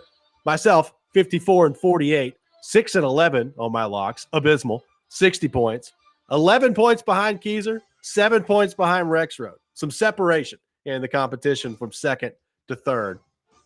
You got to love it. Still time. And also, by the way, overall, we're doing pretty well. We really collectively, you know, we are sharks. We really are. You need to listen to this program, no doubt about it. The Titans and the Jags coming up on Sunday in a game that dozens are looking forward to, and I'm sure dozens more will be in attendance for down in Jacksonville on Sunday. The Jaguars, a 1.5-point favorite in this matchup. Nick Keyser, you are in first place, so we begin with you. Yes, and it could be the Corey Curtis Bowl, I guess, if he ends up making some noise down there too. But I don't know. Very popular in Duval. I know. So, but this weekend, I'm going to go with the Tennessee Titans. Mason Rudolph, I thought, looked pretty good in the pocket. You know, he's a comfortable guy, and looking forward to seeing if he can continue to make some magic happen, maybe give the Titans their fourth win this season. Jags favored by 1.5 in this matchup. Yeah, it's just hard to – I mean, look, it's hard to pick either of these teams to do anything positive on any football field against any other team, but they have to play each other. I'll go with the Jags at home. I just think the Titans' defense is ragged and raggedy and due to make a bunch more mistakes on Sunday. Give me the Tennessee Titans. They get inspired. There's a Titans fan or two that winds up in the Milky Pool on Sunday, and that's enough to carry the Titans over the top and to win this game outright, plus the 1.5 against the Jacksonville Jaguars. The college football playoff beginning in the second round next Tuesday, December 31st, New Year's Eve, on Penn State and Boise State, neutral site. Penn State, a 10.5-point favorite in this matchup. Joe Rexrode, we begin with you. Yeah, you know, when we look back at the first college football playoff, you look at the scores and you look at, Penn State 38, SMU 10. It's like, just a garbage game. If anybody watched that game, SMU stopped the run and moved the ball at will. Their quarterback completely handed Penn State that game. SMU should have won that game, or they certainly should have been in a fourth quarter game. Their quarterback, who's been playing well, blew it. Boise State's going to beat Penn State straight up. And this is almost my lock, but give me Boise in those. I'll gladly take 10.5. Wow, going with Boise State to beat Penn State straight up, but gladly taking the 10.5-point margin. I will go with Penn State in this matchup. I just think they're going to overwhelm Boise State up front. Give me Penn State minus the 10.5 in this matchup. Nick Keyser, Penn State or Boise State? I, too, feel a lot like Joe Rexrode in this one, but I'm a huge fan of the Ashton Genty train. Literally, the guy was insane to watch this year. Kept track of him week after week. But, yeah, give me Boise to cover this weekend against Penn State. Well, with Boise plus the 10.5 against Penn State. Texas and Arizona State in the college football playoff as well. Texas nearly a 2-touchdown favorite, 13.5 points in this matchup. I will again go with Texas minus the 13.5. This is a perfect example heading into this with me very much going to probably be eating my words next week, Joe, but a perfect example heading into all this while we got to fix the seating moving forward in this stupid bracket. I'll go Texas minus 13.5 against Arizona State. Nick Keyser. Yes, I'm going to go with the Rolling Longhorns. I think – oh, sorry, we're not picking that game, are we? Yeah, we are. Texas and Arizona State. What are you talking Sorry, I was typing. I completely was writing a different school name. No, I'm going to go with the Longhorns this weekend. Yeah, I know, right? This is an absolute joke that I'm actually winning this. Sorry. Kicking my butt. I know. Yeah, paying attention for half a second can really do some damage to you. Yep, give me the Longhorns and I'll move on. The Rolling Longhorns, according to Nick Keiser. Joe Rexrode, Texas minus 13.5. Roll horns. I like that. We should start that as I try to talk into my microphone and again give people a nice the sound of strep. Lovely, just lovely on a nice rainy day. Yeah, this is the one that I hope I'm wrong, and I love Scattaboo and what Arizona State's done, but I think this is a Texas route. Give me Texas. So all of us going with Texas minus the 13.5 in this matchup. Ohio State and Oregon coming up. These two teams have already played this year. Oregon got the win by a slim margin at home. Ohio State favored in this game, minus 2.5 on the program. Nick Keiser, we begin with you. Ohio State favored by 2.5. Who you got with this one in Oregon? Yeah, I mean, I'm a huge fan of Dylan Gabriel. He's been a fun guy to watch this year as well. Lots of good quarterbacks in college football. Like we were talking about earlier, we don't know how they'll do in the NFL if any get drafted, but give me Oregon this week, and I think that they get some vengeance, and maybe it was too close of a game last time, so give me the Ducks. We're going with Oregon plus the 2.5. Rexrode, Ohio State favored by 2.5 in this matchup. Yeah, very tempted to take the Buckeyes, given the way they played against Tennessee, the way they've sort of been re-energized now. The Michigan thing is in the past. This was an amazing game at Oregon earlier this year, and really, if Will Howard doesn't screw up the clock, Ohio State's line up for a winning field goal. All that said, man, I really like the Ducks. They haven't lost. Dylan Gabriel is an underrated player in this country. I think it'll be more of a home. I mean, this is ridiculous. The 1 seed doesn't get a freaking home game. It's absolutely absurd. But they're at the Rose Bowl. Their fans have known for a long time they're going to be playing there. So I think they'll have a pretty sizable crowd advantage, and I'm going to take the Ducks. Ohio State lock. I'm locking down on the Buckeyes, minus the 2.5. You're a believer. Ryan Day, baby. Ryan Day, greatest living coach in America besides Matt LaFleur. And I do think we're going to be having a nice discussion after this game of, oh, good. So the way you guys have seeded this stupid tournament, Oregon gets undefeated regular season. Their reward was Ohio State in their first game of the college football playoff. Nice job, committee. But I'm going Ohio State with a lock. No, the complaint. Like, I'm complaining now. But if this happens that you think is going to happen, the complaining will be, you thought last week was complaining. Just wait. Going to be a lot of it. Notre Dame taking on Georgia in the final game of the second round of the college football playoff. Georgia, a 1.5-point favorite in this one. Rexrode, who you got in this one? Yeah, look, I really think that Notre Dame is an excellent defensive football team. It's a terrific defense, and Riley Leonard showed me something against Indiana. You know, Indiana has a good defense. They really do, and he made some plays that he just extended. He's going to beat you by a million paper cuts, but he can run around. They got some really good running backs. I think that the backup QB thing is just going to be too much for Georgia to overcome. Give me Notre Dame. The backup QB thing concerns me a lot. I think Georgia's defense is going to find a way in this game to come out on top. I think it's going to be really close. Like, this has a chance to be a great game, and I think we're going to need one of those by the time this thing is done. Oregon, Ohio State should be a great game. I don't have a lot of confidence in the other two, but I'll take Georgia minus the 1.5 in this one. Nick Keiser, Georgia, and Notre Dame. Yeah, I don't feel great about how I initially was going to pick this game, and I don't like the quarterback situation whatsoever. So give me the Notre Dame Fighting Irish, the Fighting Pete Webbers, as we say up there in the press box. Absolutely. We move to the – go ahead. Real quick, Robbie, like, you got a chance here to make serious ground. Like, basically, Nick and I are all the same, and you're different. So you got a chance to either make up serious ground or maybe go the other way. But you got an opportunity this week. I could be the Tennessee Titans by the time next week rolls around. Not a whole lot to play for, except draft positioning, I guess. We move to the individual portion of the program. One individual selection each. Nick Keiser, we begin with you. Yeah, I'm going to go over to the Los Angeles Rams over the Arizona Cardinals. Make it my lock. The Rams, a 6.5-point favorite over the Doozian Arizona Cardinals. The Cardinals, tough loss for them last week against the mighty Carolina Panthers. Rams, minus 6.5 against the Cardinals. Keiser locking down on that. Joe Rexrode, your individual selection.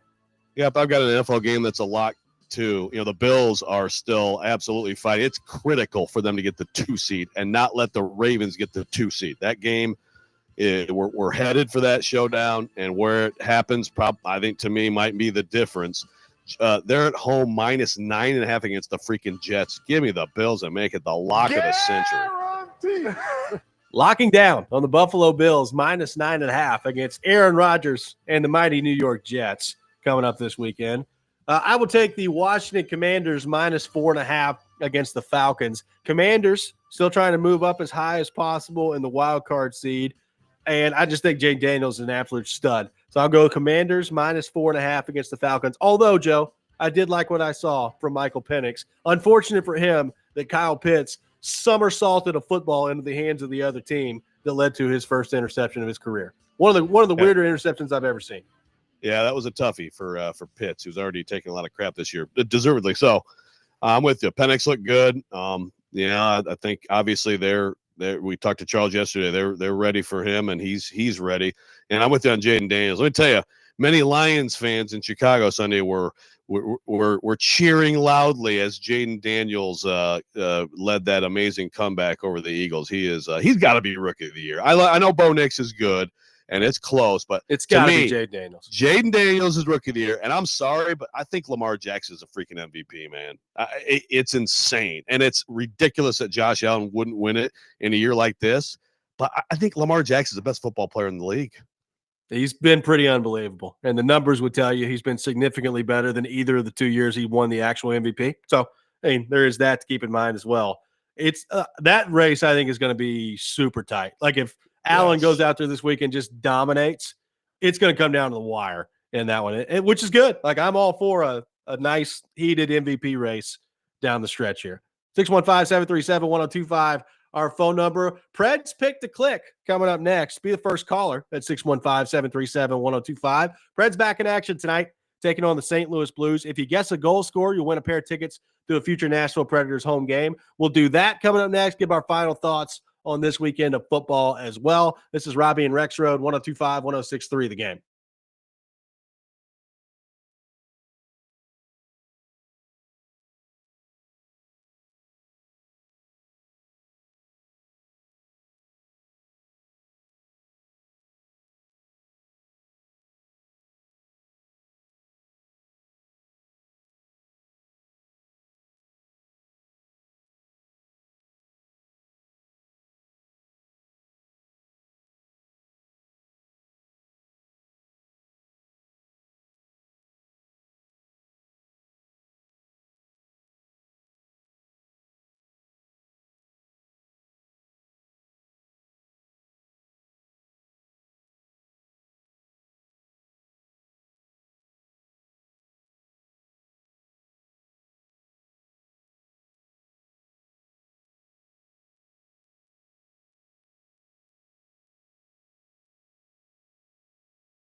It's time for Preds Picks to click.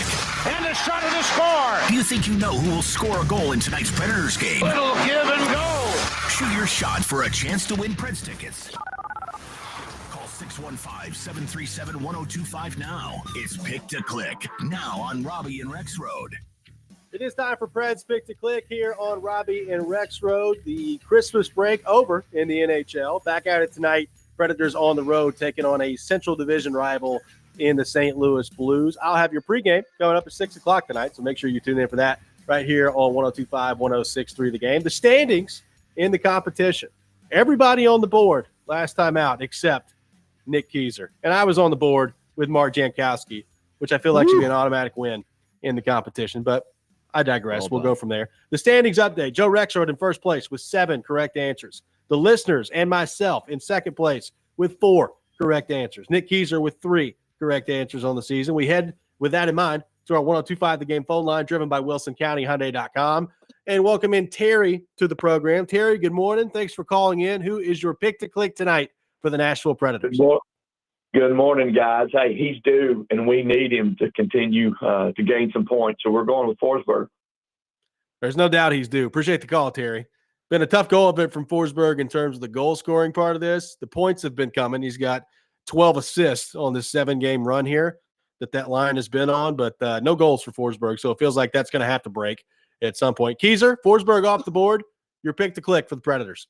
Yeah, I'm going to go with Ryan O'Reilly returning back to a place that's very familiar to him. So give me a guy that loves his old team. Forsberg, O'Reilly off the board. I am up next. I mean, Joe, the goal scoring and point streak is going to end at some point for this guy, but until it does, I'm picking him. Jonathan Marchessault, my pick in Preds Pick to Click. Rexrode, the final selection. Okay, as I pick last again, very familiar with this spot. But hey, should be. You guys let me have Stamkos again. I'll take Stamkos again.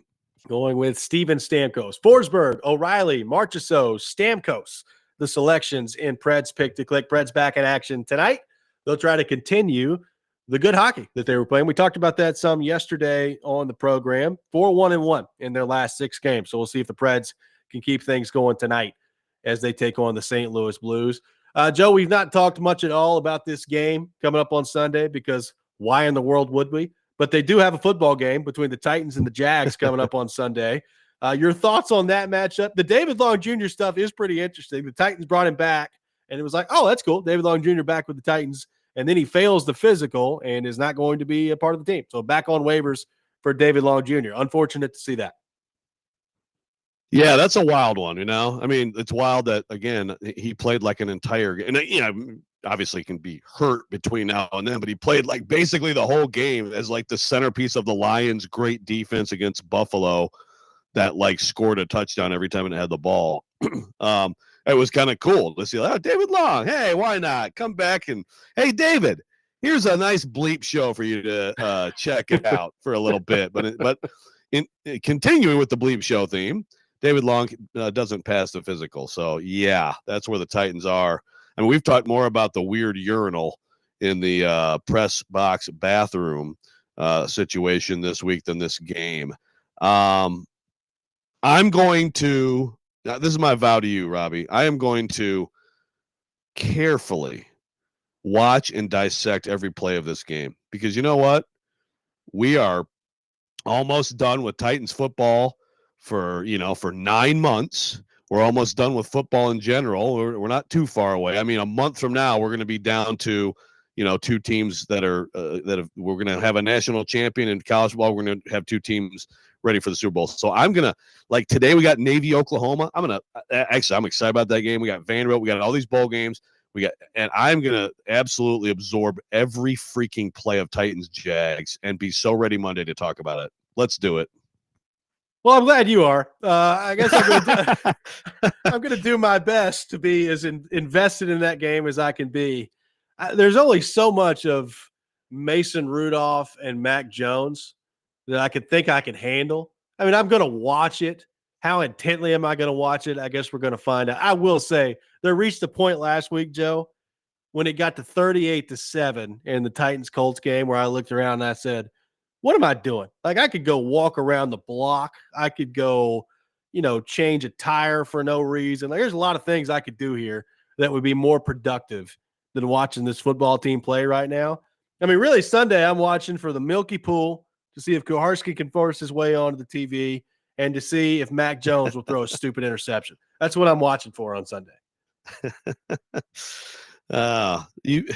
Kuharski, real quick, by the way, since you mentioned Kuharski, who now I cannot get out of my head, Kuharski and Deion pressers. I can't. Like, I don't know why we haven't even come across that idea yet. He totally attacked me, by the way, Robby, yesterday on my personal text line, because the Lions signed Teddy Bridgewater.